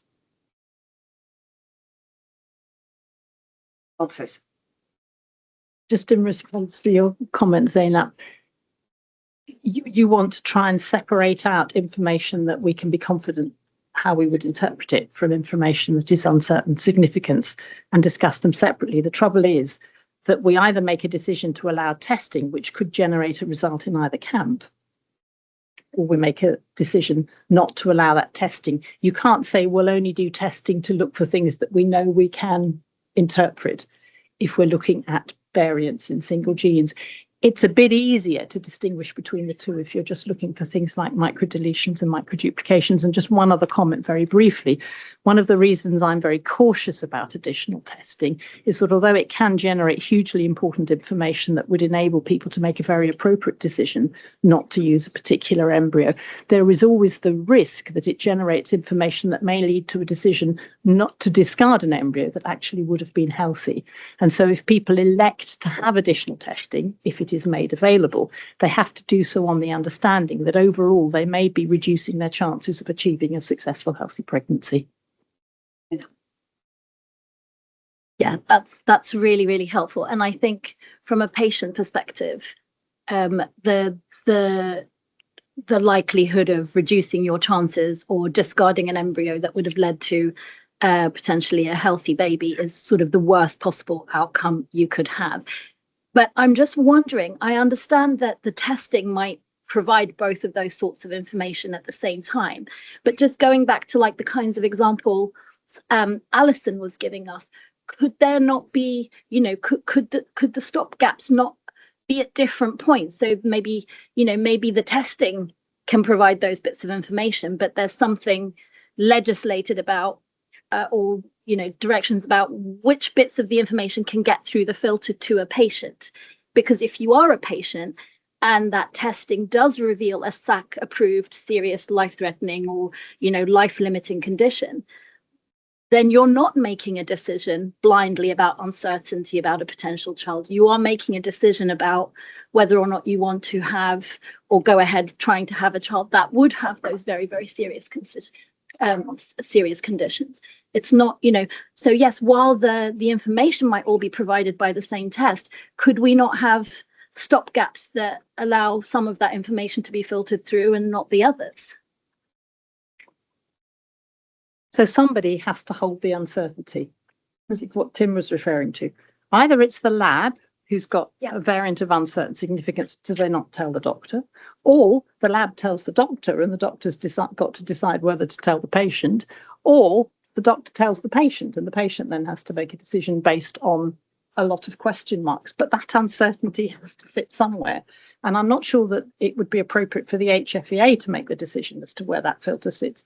Not least because what tends to happen is that our understanding about the significance of individual variants changes with time. Variants are constantly being reclassified. 2 years ago, we might have thought this variant was disease-causing, and then somebody does some more work and discovers it's quite common in healthy people in the general population. So we no longer think it's disease-causing, which may mean that an embryo that was discarded 2 years ago, actually we now know would have been okay. So it is really difficult.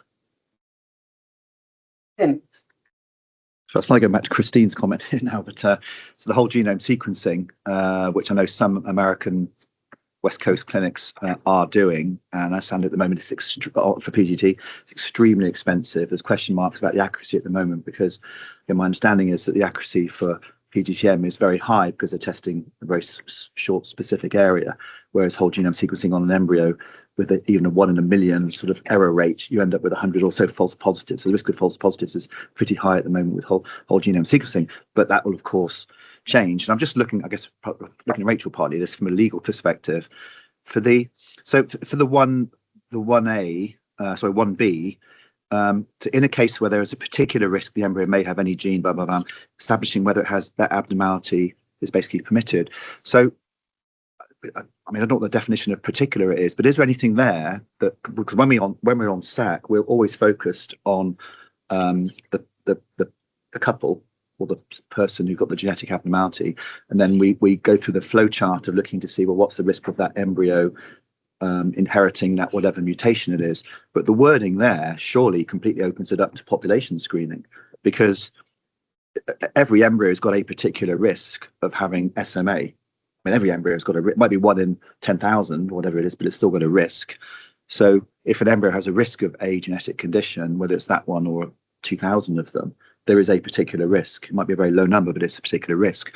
So what is to stop any clinic in the UK just saying, well, we're doing this from tomorrow? Because the wording there doesn't seem to stop it.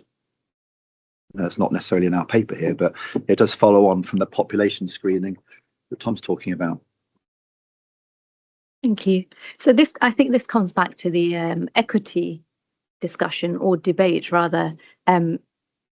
We think that Parliament couldn't have intended that just because patients pass the initial gateway of being tested for the initial condition, that they then get the opportunity to be tested for the other 2,000 or so conditions, where others who wouldn't have passed the gateway can't access this. So this comes into the equity, and kind of, we just don't think that would have been the intention of Parliament, regardless of kind of the wording in the law.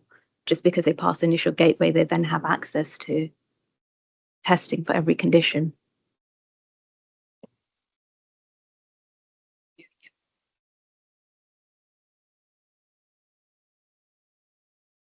I've been listening carefully to all of this, because it strikes me that the interpretation of the law as we have it here, which I think I can understand and technically support, and the science as it has developed and as expressed in what both Francis and Tim have contributed, do not seem to me to marry up adequately, not sufficiently adequately for us to move forward, I don't think. That's very clear in section 5 on incidental findings. I mean, both at our webinar and today, and Francis and Tim now have illustrated why that terminology, incidental findings, doesn't work. And yet we're asked to agree an approach with regard to these unavoidable incidental findings, that they must be truly incidental and unavoidably identified and not sought for. And that seems to be precisely the thing which we're being told doesn't apply to the way in which testing happens. So that leaves me wondering whether we are sufficiently agreed on what is fundamental to this, and that is trying to get the interpretation of the law as it is, with the science as it presently has developed, whether we are sufficiently grounded to move forward. And from what I've heard, I just don't think we are.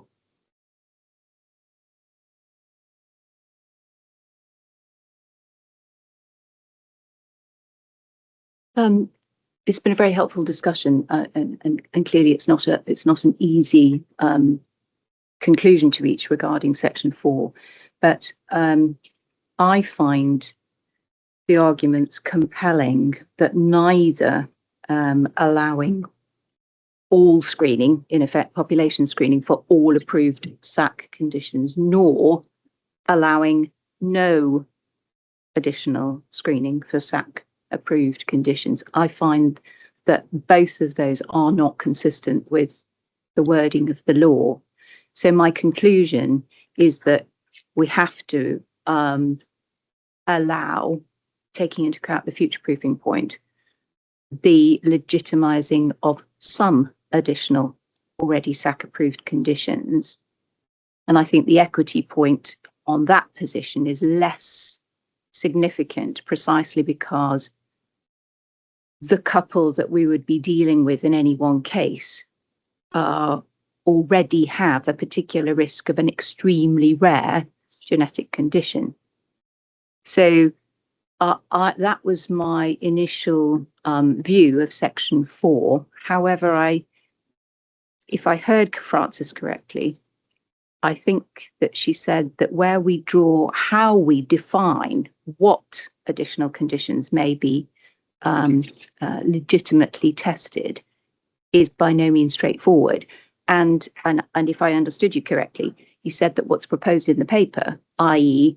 the testing of conditions for which there is evidence that they are related to the initial condition for which there is a particular risk, from what I understood you to say, was that actually no such conditions exist.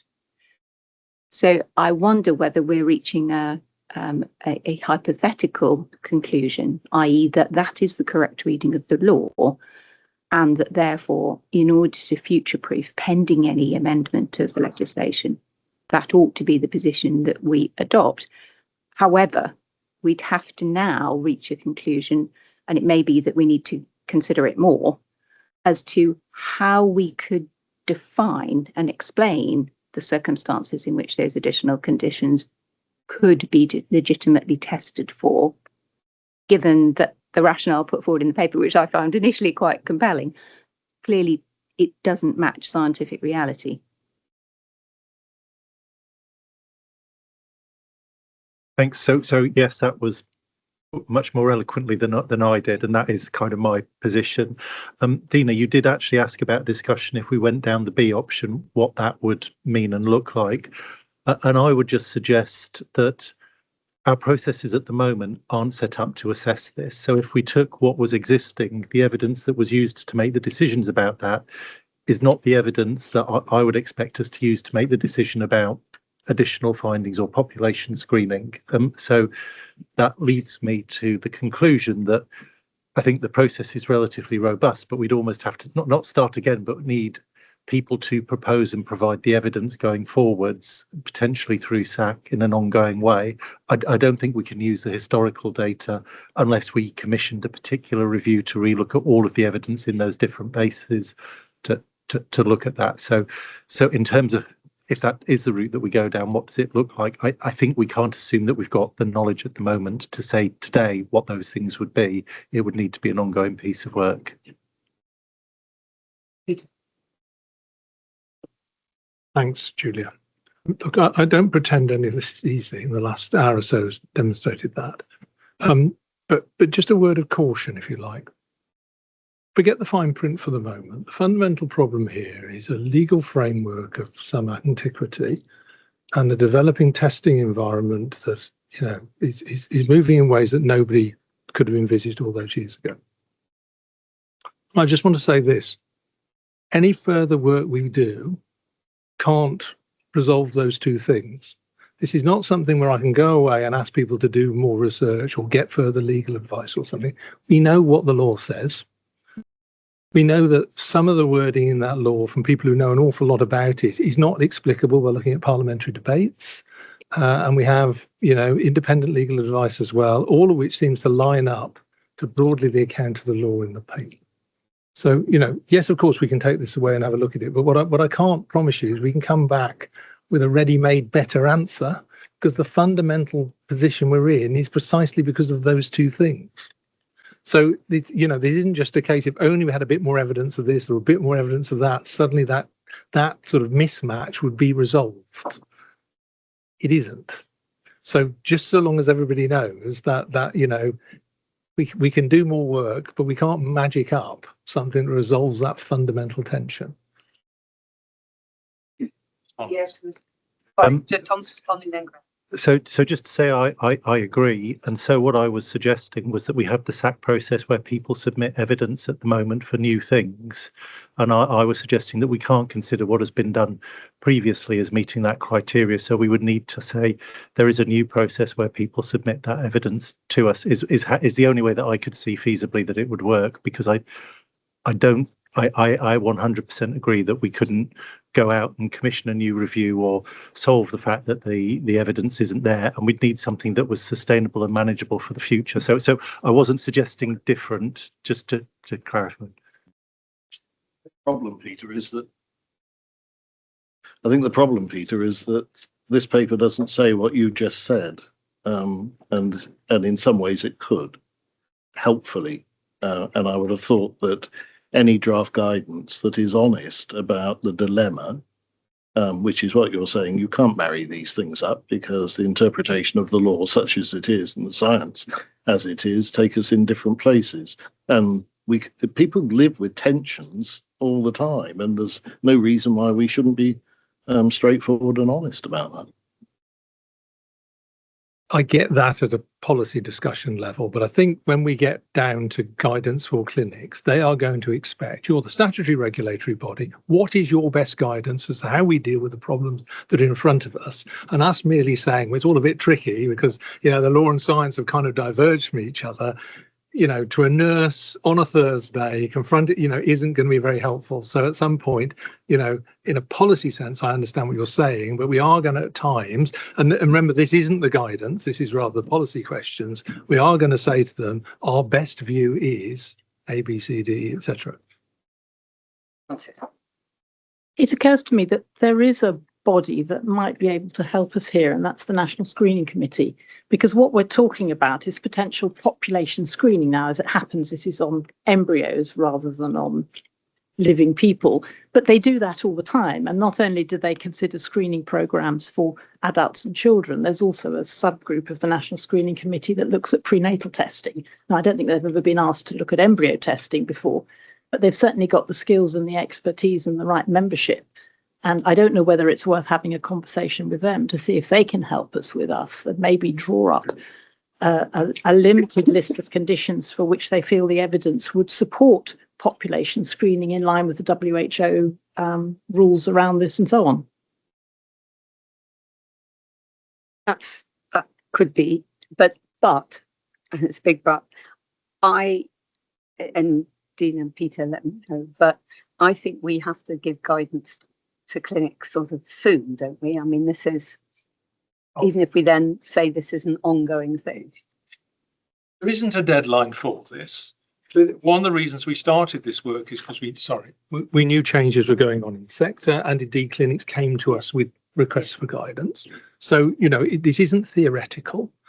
It doesn't have to be resolved next month or anything, but I wouldn't want it to run on too long because at the moment, some people at least do feel slightly in an uncertain place, and part of our job is to try and resolve some of that uncertainty. So, you know, where are we now? We're in May. You know, I suspect, you know, off the top of my head, I suppose we'd be coming back to you the other side of the summer break. But right, so can I? Because I mean, I think we can also get some clarity on some of these other things as well. Just Tim and Francis, I don't want to put you on the spot, but if you had to choose between, and I think, well, I mean, I know what you're going to say because we've discussed it, but if you had to say between A and B in 4.7, where, or do you think neither of those options is good enough? The first option is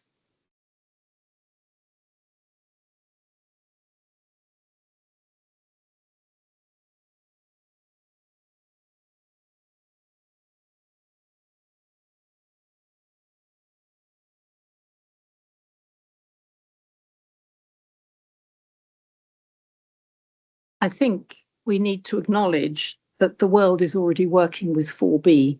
Yes. And if we were to make a decision to support 4A, I think that would cause considerable disruption to the day-to-day working of what is going on in clinics.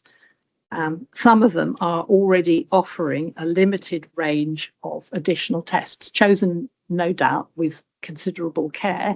It might not be the ideal or perfect list, but that is what's happening. And I think from both the point of view of patients who are in the process of going through treatment and clinics who are offering this, if we were to make a decision about 1A, no other additional testing, I think that would cause a very considerable degree of disruption. Much as I personally have huge reservations about additional testing, as I have explained, I'm also being pragmatic in terms of acknowledging what's actually happening.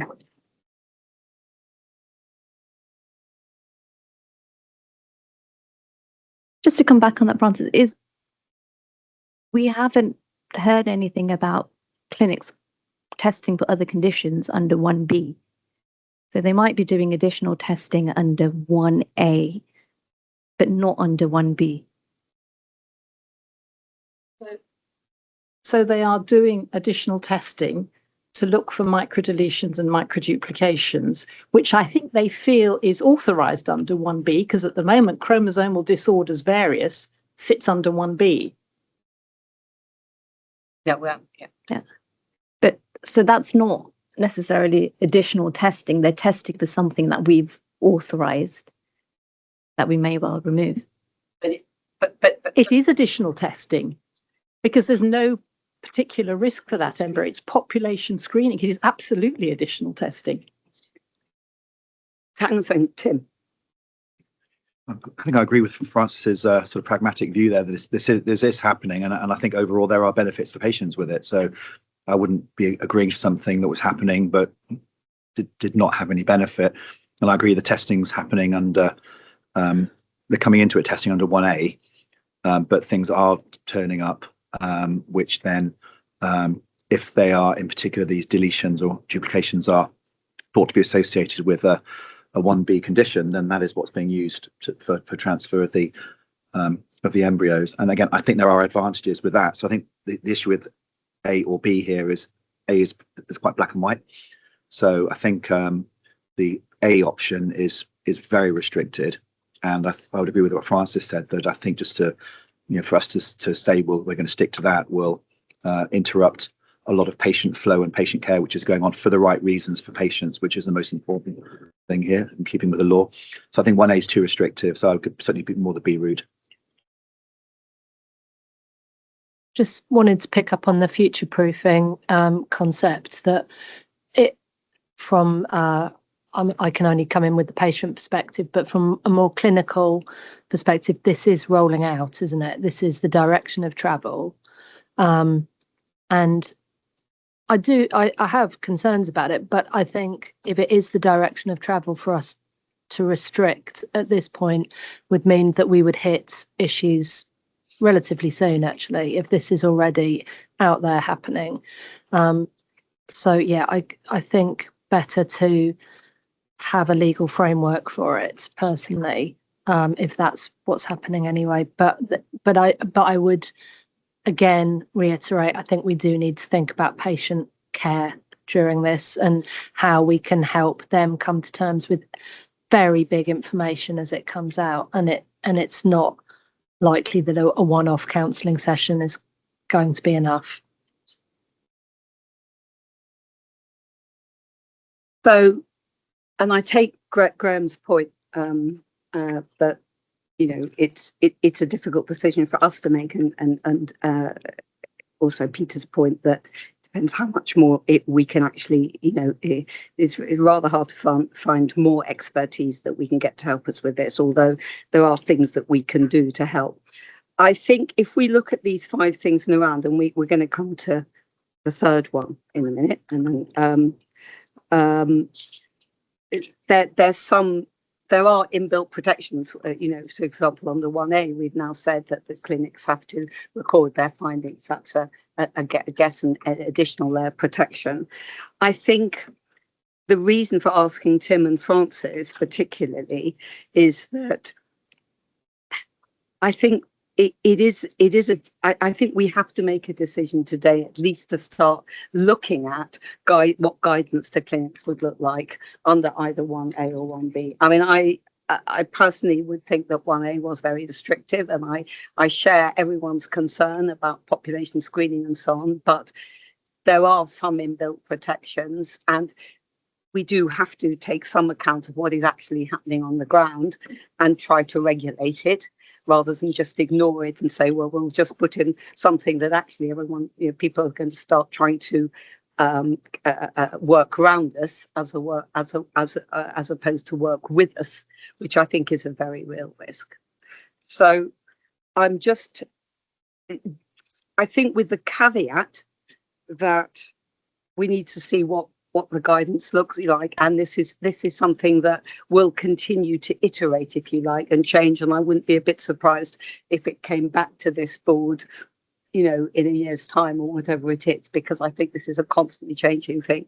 Can we make a decision on whether 4.7, or look at A or B? I mean, because I think we have to make some decision. So can I just ask, who would actually think we should go with A? And who thinks we should go with B? Okay. So I think, although there is some unease in how this actually plays out, we sort of all veering in the same direction.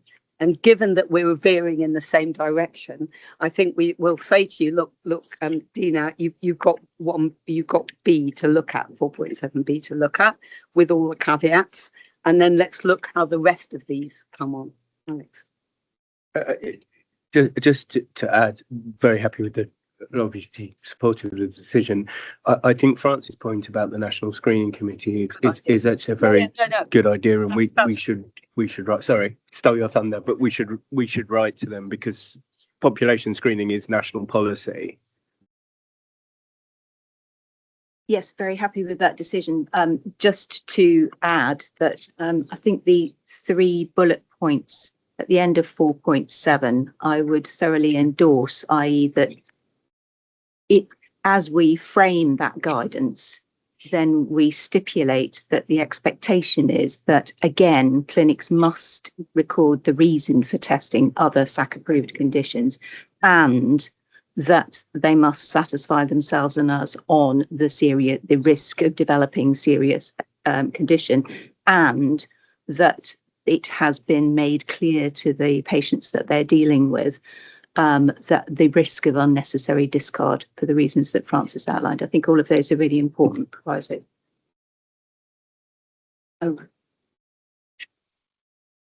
Sorry, I know that this is, very complicated, but I just I've abstained from that, and I just want to say that I feel quite uncomfortable, not about the content of that decision, but about making a decision on the basis of what is already happening. The fact that there is activity going on that falls outside of the letter of the law, and that we are being pragmatic because that activity is going on, makes me and that we have just made a decision with that being the justification of our decision making, makes me quite uncomfortable. I don't think that's Peter, you want to go on? That's not what I said. Well, I was just going to say, I don't think it does fall outside the letter of the law. I think that's actually precisely what the letter of the law allows. I think the difficulty then is marrying that up to the scientific and clinical reality. But I think actually that's what a reading of the law, I think both of those options, to be clear, both of those options were put there because they are legitimate interpretations of the letter of the law, which is why we didn't put, when we have the discussion at 4.8, we didn't put the one which was open season on any kind of condition, because we don't think that's supported by a proper interpretation of the law. I mean, I absolutely get it's a really difficult decision, but I just, for the record, I don't think it's not what is in the letter of the law.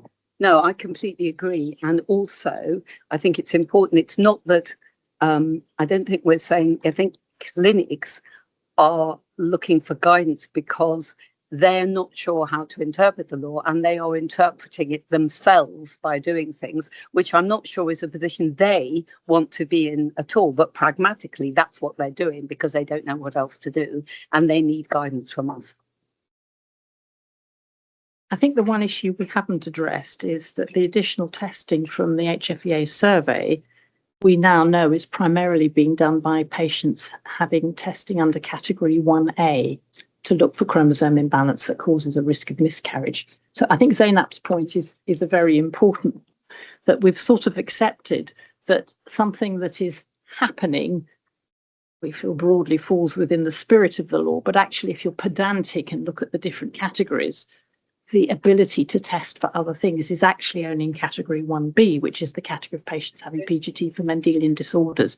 So I think if we're going to be given guidance to clinic, we need to bite the bullet. We need to actually address that point. Are we going to say that in future we accept that some additional testing may also be offered to patients for whom the indication for PGT comes under category 1A, the risk of miscarriage, because the law doesn't say that at the moment. It doesn't say. I don't think we're doing. I don't think we can do that. I mean, we might. That's something that if this law was being drafted now, might say, but it doesn't say. I mean, very specifically, we can't do it. I'm not. It might not. The law is out of date, perhaps, but regardless of what it is, and we can't say that. But we've talked about not wanting to disrupt what is going on in clinics. And that is precisely what we are going to disrupt now. If we say, look, additional testing can only take place for people having testing under 1B. I think under category 1B, very few patients are having additional testing unless they're having add-on aneuploidy screening, which is possible. Well, Rachel, I mean, yeah, we're not. Yeah, so when you were raising the point about having the additional testing under 1B, I was confused because I didn't think that was happening in practice. Now, with microdeletions and duplications, we've looked at that separately under the PGTSR umbrella term and whether that should be removed or not. But I think that if we're going to be bringing everything back in line with the law, which is, I thought, at least from my legal perspective, one of the intentions of this paper, we have to understand what the law allows and what it doesn't allow. And it doesn't allow additional testing under 1A unless it satisfies the criteria of 1A for increasing miscarriage risk.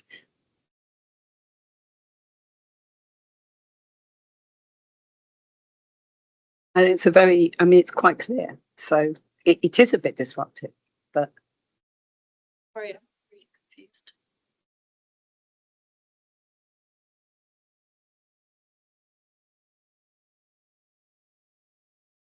So patients who are having pre-implantation genetic testing, aneuploidy screening to look for the risk of miscarriage, it is in that group, depending on how the filters are designated, that people are picking up microdeletions and microduplications. And those additional findings, where they're of no clinical significance, are being fed back and used to select or discard embryos. What we're now saying is that that actually is not compatible with the law, and therefore the guidance we are going to be giving clinics will be to tell them that what they have been doing up till now actually is not legal and they've got to stop doing it. And yet we said 5 or 10 minutes ago that we wanted to avoid disrupting clinic services and interfering with patient expectations. This has been going on for a number of years. So it is actually a very radical step to come in. I mean, I agree with saying that we shouldn't be making decisions purely just sort of acknowledging what's going on. But I think we need to be very conscious of the fact that this decision is potentially very disruptive for patients having PGT under category 1A. I don't know what you think, Tim. Well, I think the decision if we're going with the option 1 of pulling back, then that would be extremely disruptive. But if the option put in the paper was the option 2 in terms of the permitting the testing under patients going into it testing under 1A, but then depending on the findings, then it's either 1A or 1B. So again, It would only be patients under 1B be allowed to have the additional testing. That would be too restrictive. But if we're saying legally we absolutely have no option on that at all, then that is what it is.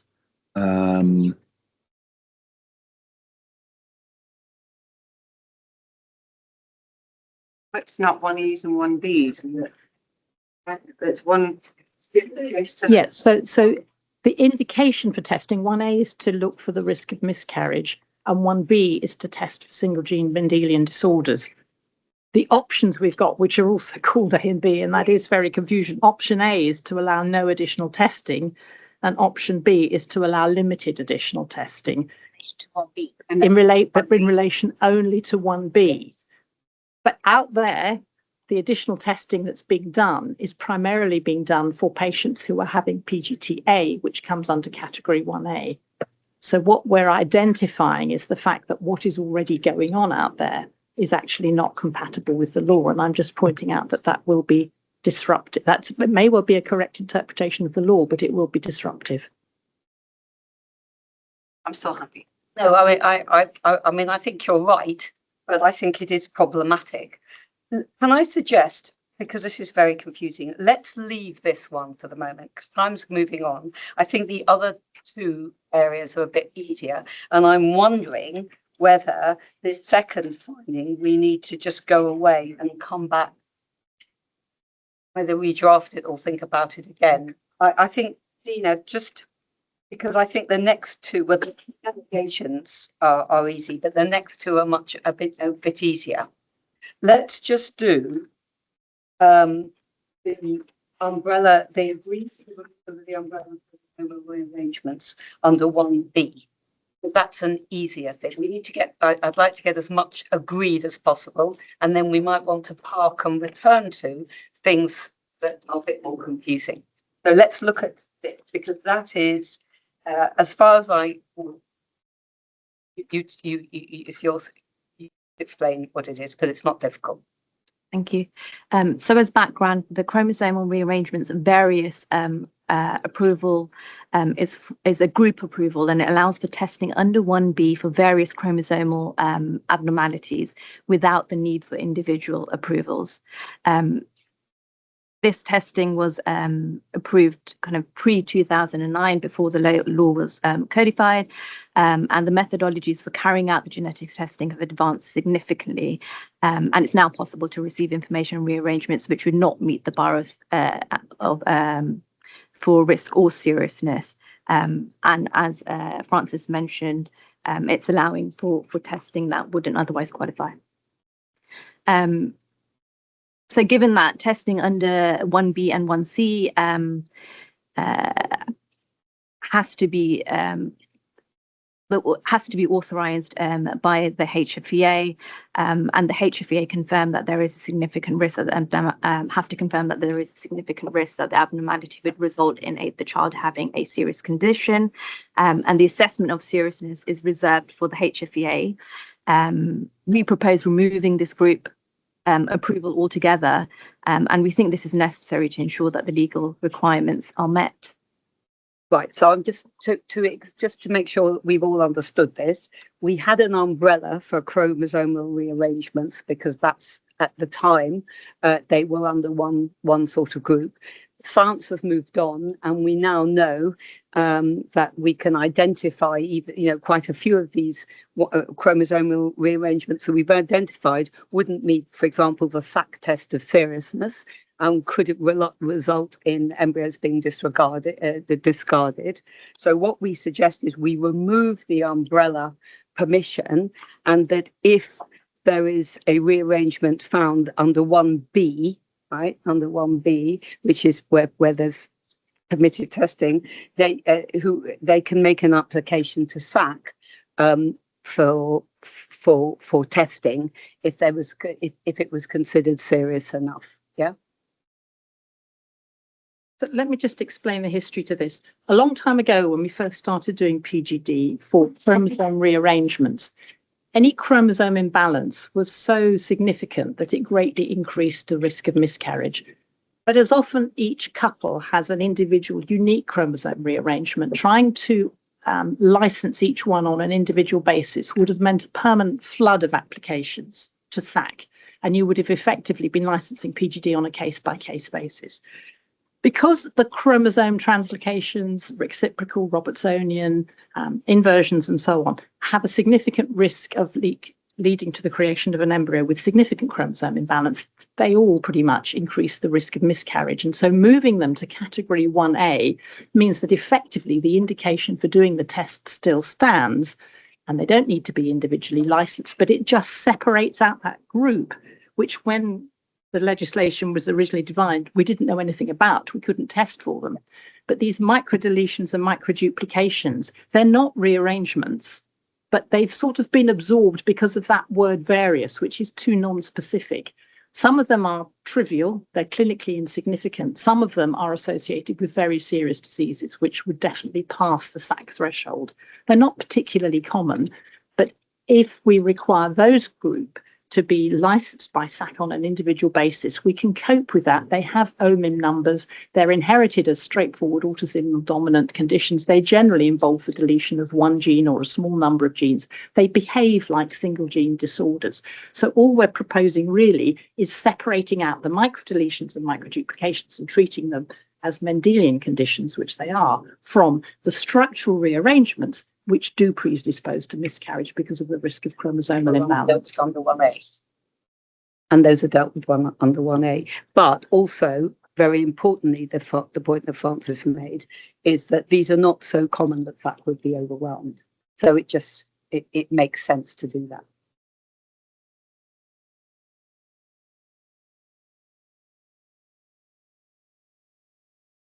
I think just to add to that, what I said earlier on as well, as if it was a deletion between microdeletion, again, well, I'm not sure what the definition or what the size is between them, but if it was felt that it was such that it did reduce the live birth rate or increase the miscarriage rate, then that would fall under 1A, and it would then be up to the clinic or the testing company to be able to back that up, to say that this is why we are suggesting we're not replacing this embryo. So it could fall under 1A or 1B, dependent, but they'd have to have evidence to back it up.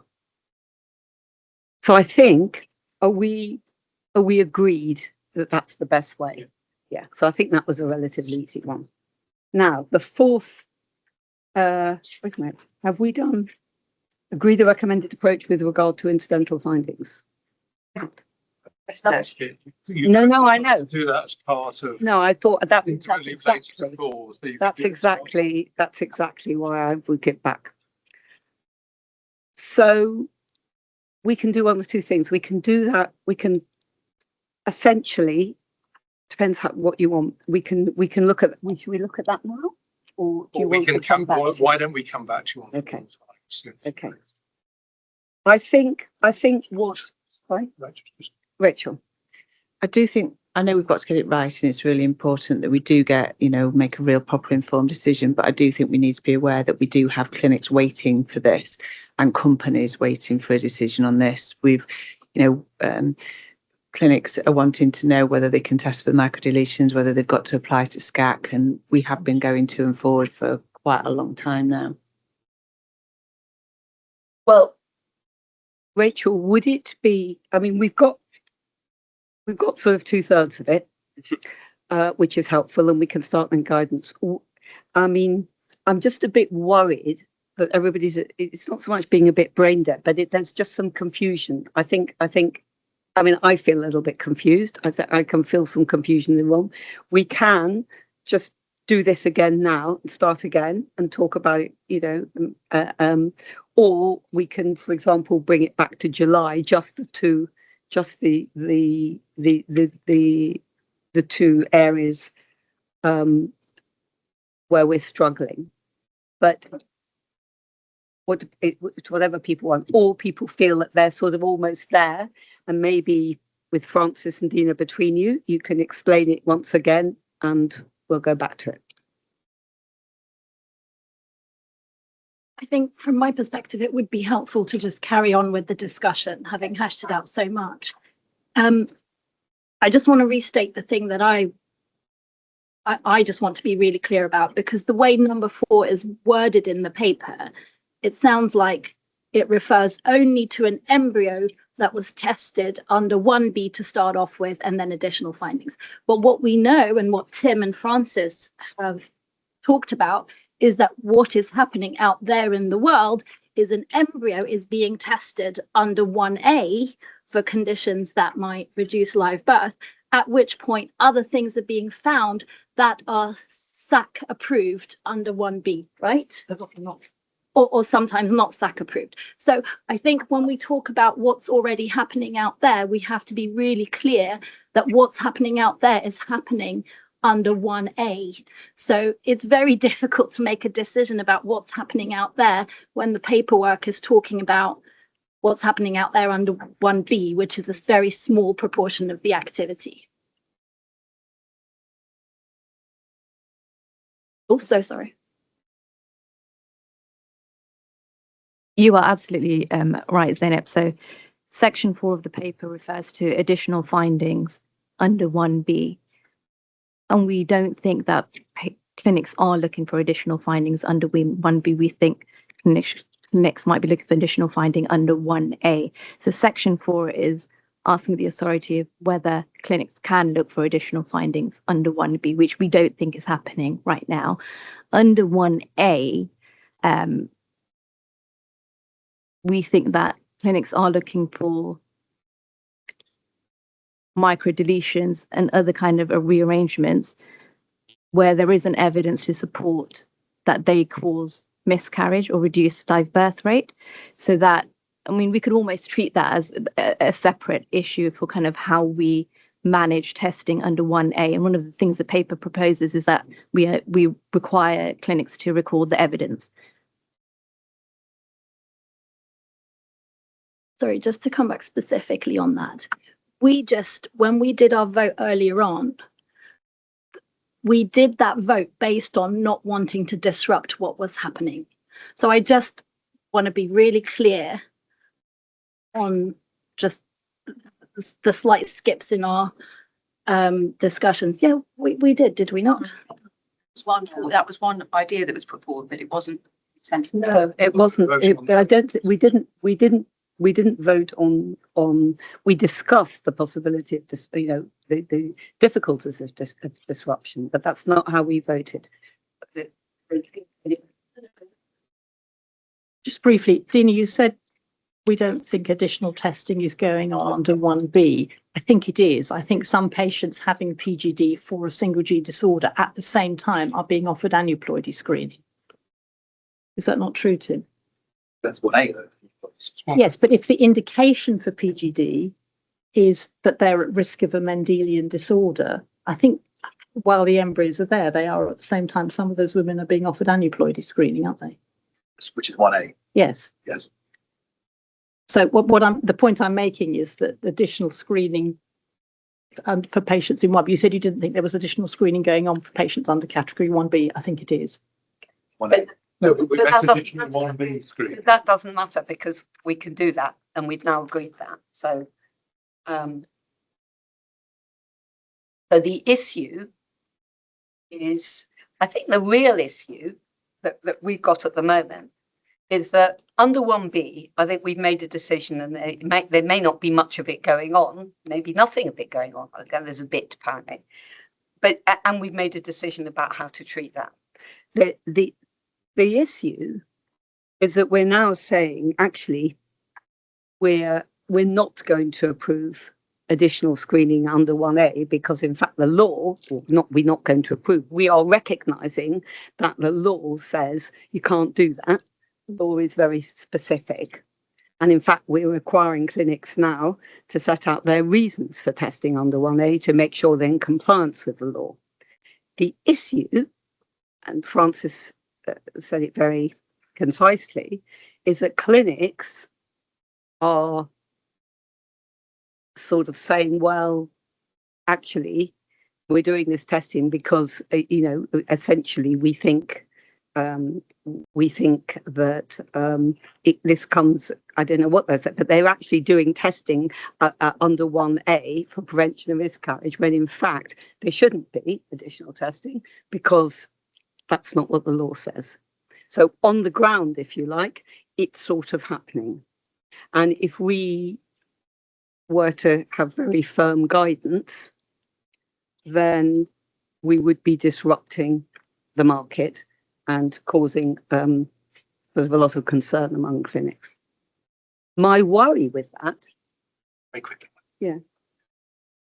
But the one that is PGTA is carried out quite widely, and that is essentially 1A, and that has been done obviously for many, many years. It could be under 1A. So when patient in many clinics, probably the majority of PGTM cycles in the UK, apart from a couple of places, the majority of them, PGTA is carried out. Yeah, because it's for prevention of miscarriage, or potentially. Yes, but for all the different reasons that PGTA is permitted, and obviously SCAC has looked at that, but it is carried out. It's not like there's no question over that at all. But I don't think there's any question that it is okay to do testing for PGTM under 1B and PGTA under 1A at the same time on the same couple and the same embryo. that there's no question about that. I don't think, because that's not being questioned at all. No, it was just I thought there was the impression it was being mentioned that you couldn't do testing under 1A, but that is PGTA. No, you can do testing under 1A for the permitted purpose. I think what France is saying is that on the ground, clinics are perhaps stretching what they think. Their interpretation of what they can do under 1A is quite wide, and the law is quite narrow.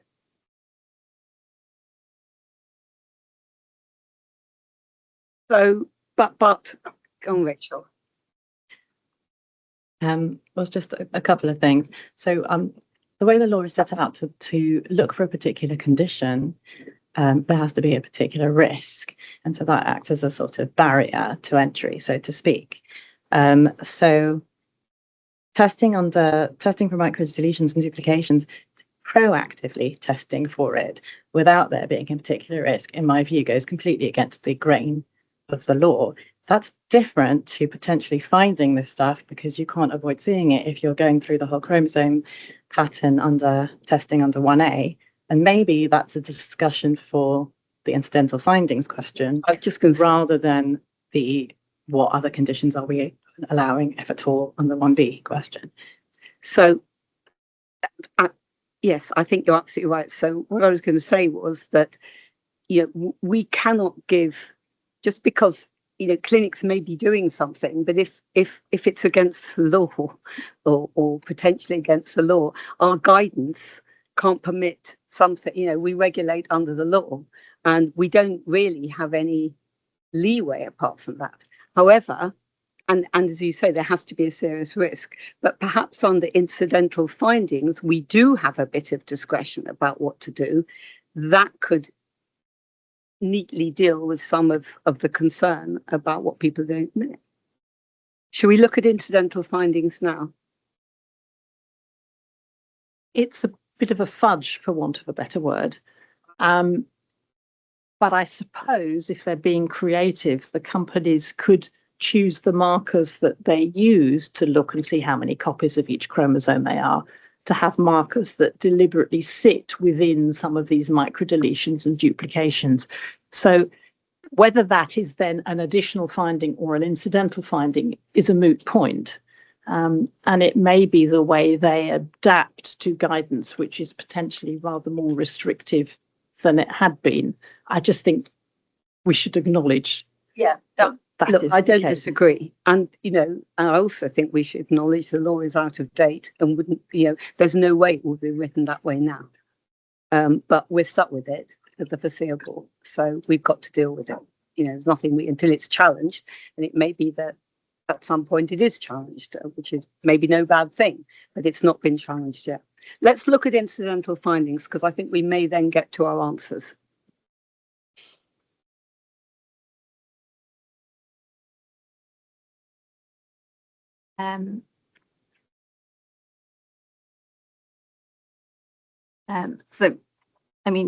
So when we refer to incidental findings, the intention in the paper was that this was referring to genuinely accidental, unavoidable incidental findings, as we've discussed. So ones that aren't being sought for, let's say ones that kind of, you set the filters to the point where you should only be getting the result for what you're getting, but somehow you find out about something else. And given, like Francis says, given modern methods of testing and filtering such incidental findings, they shouldn't arise anymore. You shouldn't be in that situation because we think, for testing under 1B, because we think that filters should be able to be placed in such a way where you're not finding out about other things. However, even if there's a really low risk that an incidental finding can be found, there is a low risk. And we think, therefore, just for completeness in the guidance, we should have some information or guidance on what to do with incidental findings in the very rare case that you do find them. And we want clinics to say that they found them and say what they are and say if there's a serious risk, and then apply to SAC if necessary for a license if it's that serious. I was just going to say I agree with this.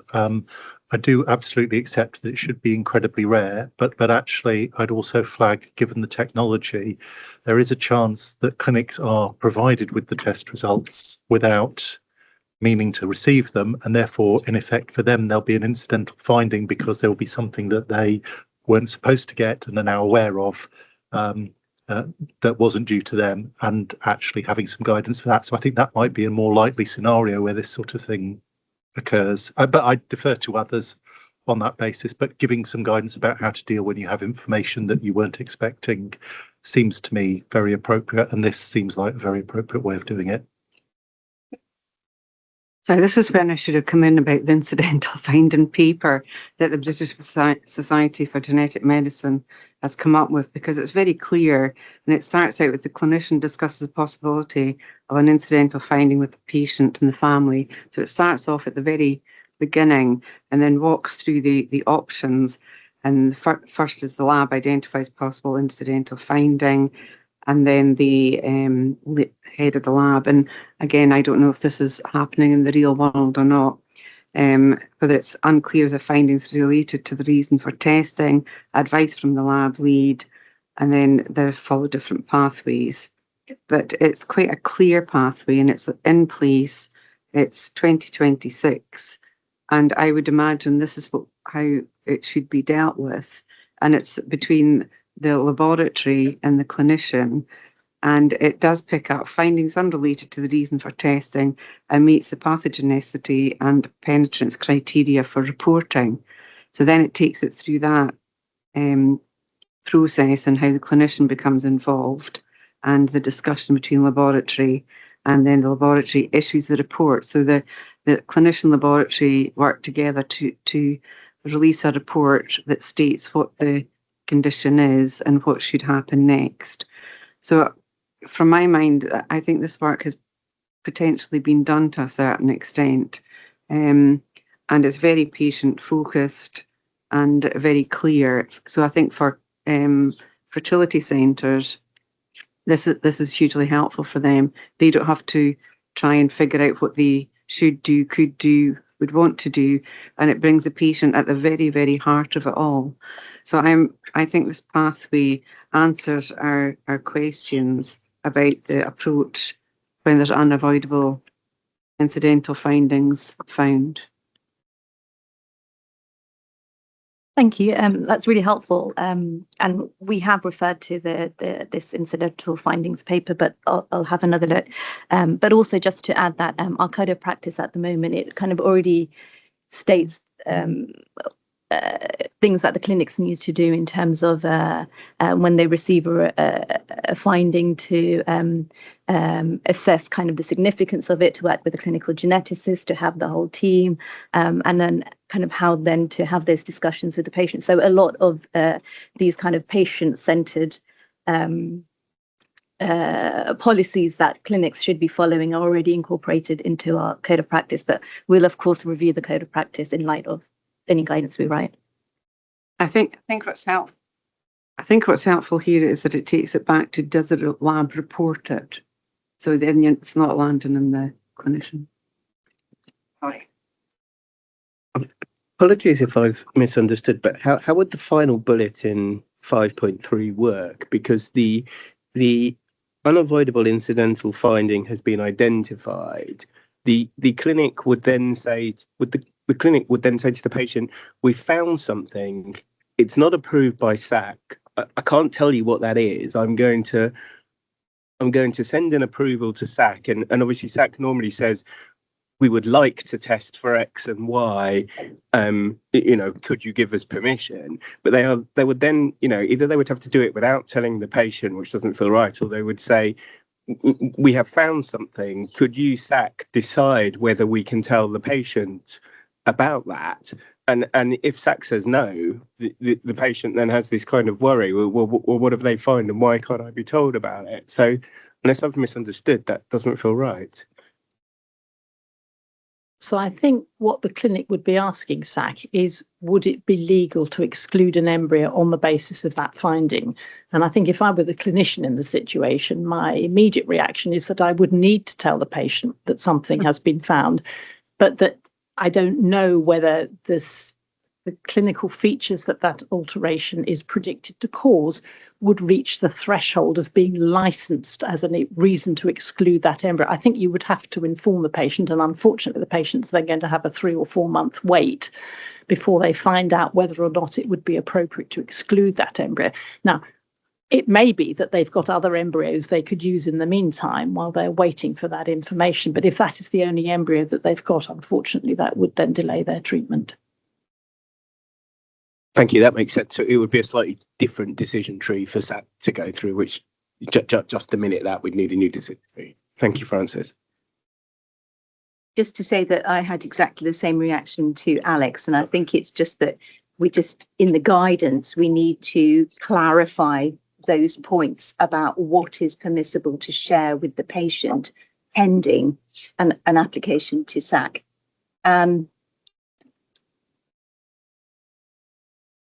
And if the conclusion back from SAC is that we're not satisfied on the seriousness point, the patient is in then a very difficult position of saying, on the basis that they do have other viable embryos, on saying, well, I do want that one to be excluded. And the clinician then has to say, well, I'm afraid I can't. Or can they? In other words, not that they exclude it, but that they can choose to select one of the other embryos. In other words, is there a danger that clinicians are being put into the situation whereby they know that there are embryos present which don't have that abnormality, which leads to a condition which SAC has deemed not sufficiently serious? Can they then say, how do we prevent a decision to go through the back door from all good intent on the part of a clinician who is deeply sympathetic to the couple in front of them? Tim. You're quite right, and I mean, I think to a degree that sometimes has already happened, where there may be some of the sex chromosome carrier embryos that was a bit unclear whether it was permitted to be transferred or not because they were carriers. And as from a SAC point of view, we do go back and we're much more clear now in terms of whether that meets the criteria or not. But there are situations exactly as you described, where an embryo, the result may not be one that you can discard that embryo for, but the patient is fully aware of what that result is, as is the clinician. And there's then a decision whether, if the patient says, I don't want to transfer that embryo, but the patient has that information, you can't make a patient have an embryo back. So that is a unusual situation, but that's the reality. It's not a perfect, we don't live in the perfect world. I mean, and we can't legislate for everything. We can just, it will happen. Probably not very often, but I mean, there's not much we can do about it, really. Frances. I'm just conscious of the fact that I think Rosamond sent you some responses and suggested answers to each of these questions. I don't know whether we should just hear her thoughts as well. Yes, Dina's got them or will have them.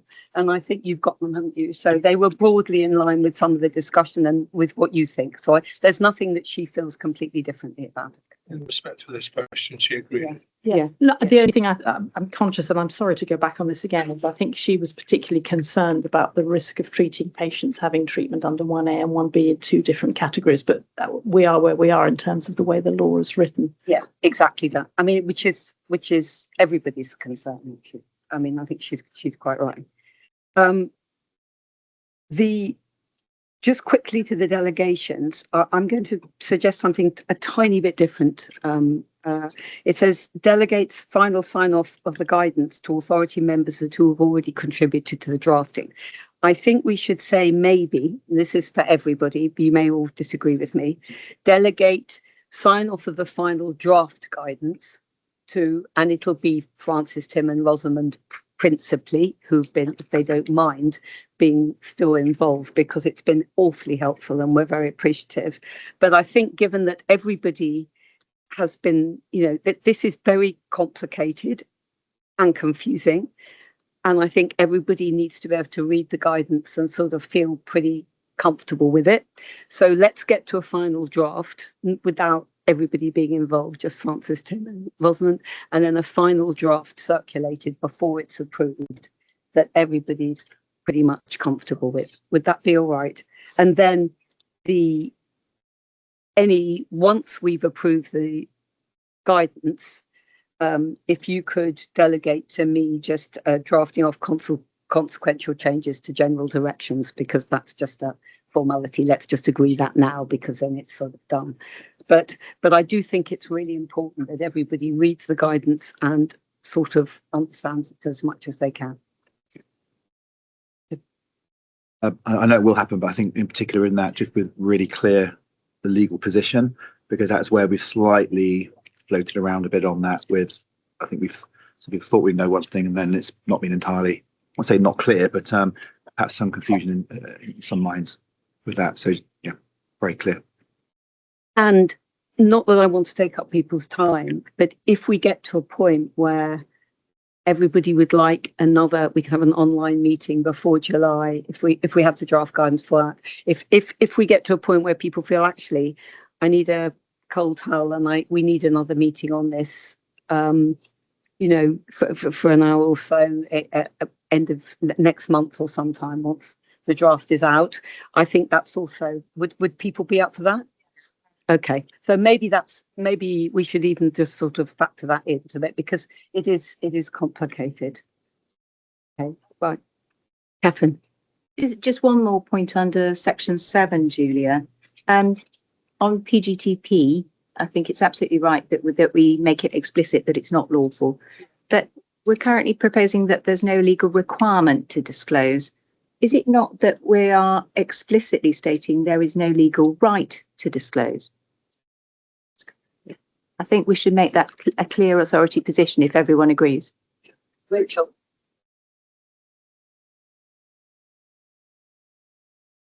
So there's no legal, so under UK GDPR and Data Protection Act, you have a duty to disclose information to a person that's their personal data. If they come and they make a subject access request, you need to give them their personal data.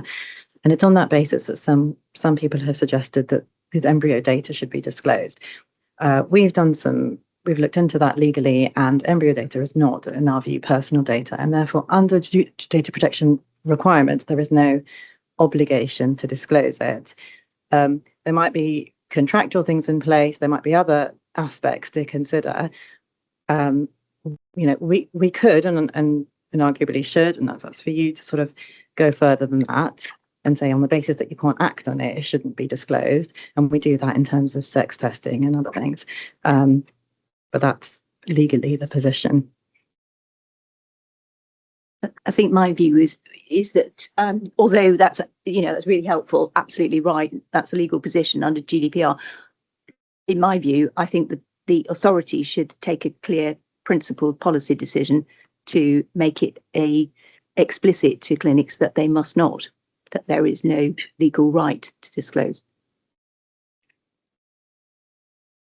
I agree, and I know out there in the sector, this is still rumbling on, and there are clinics and genetics testing companies that are still being pressurised by patients for the data, I presume, to take that data off to another country for analysis. And Peter's done a blog, and it's been published elsewhere.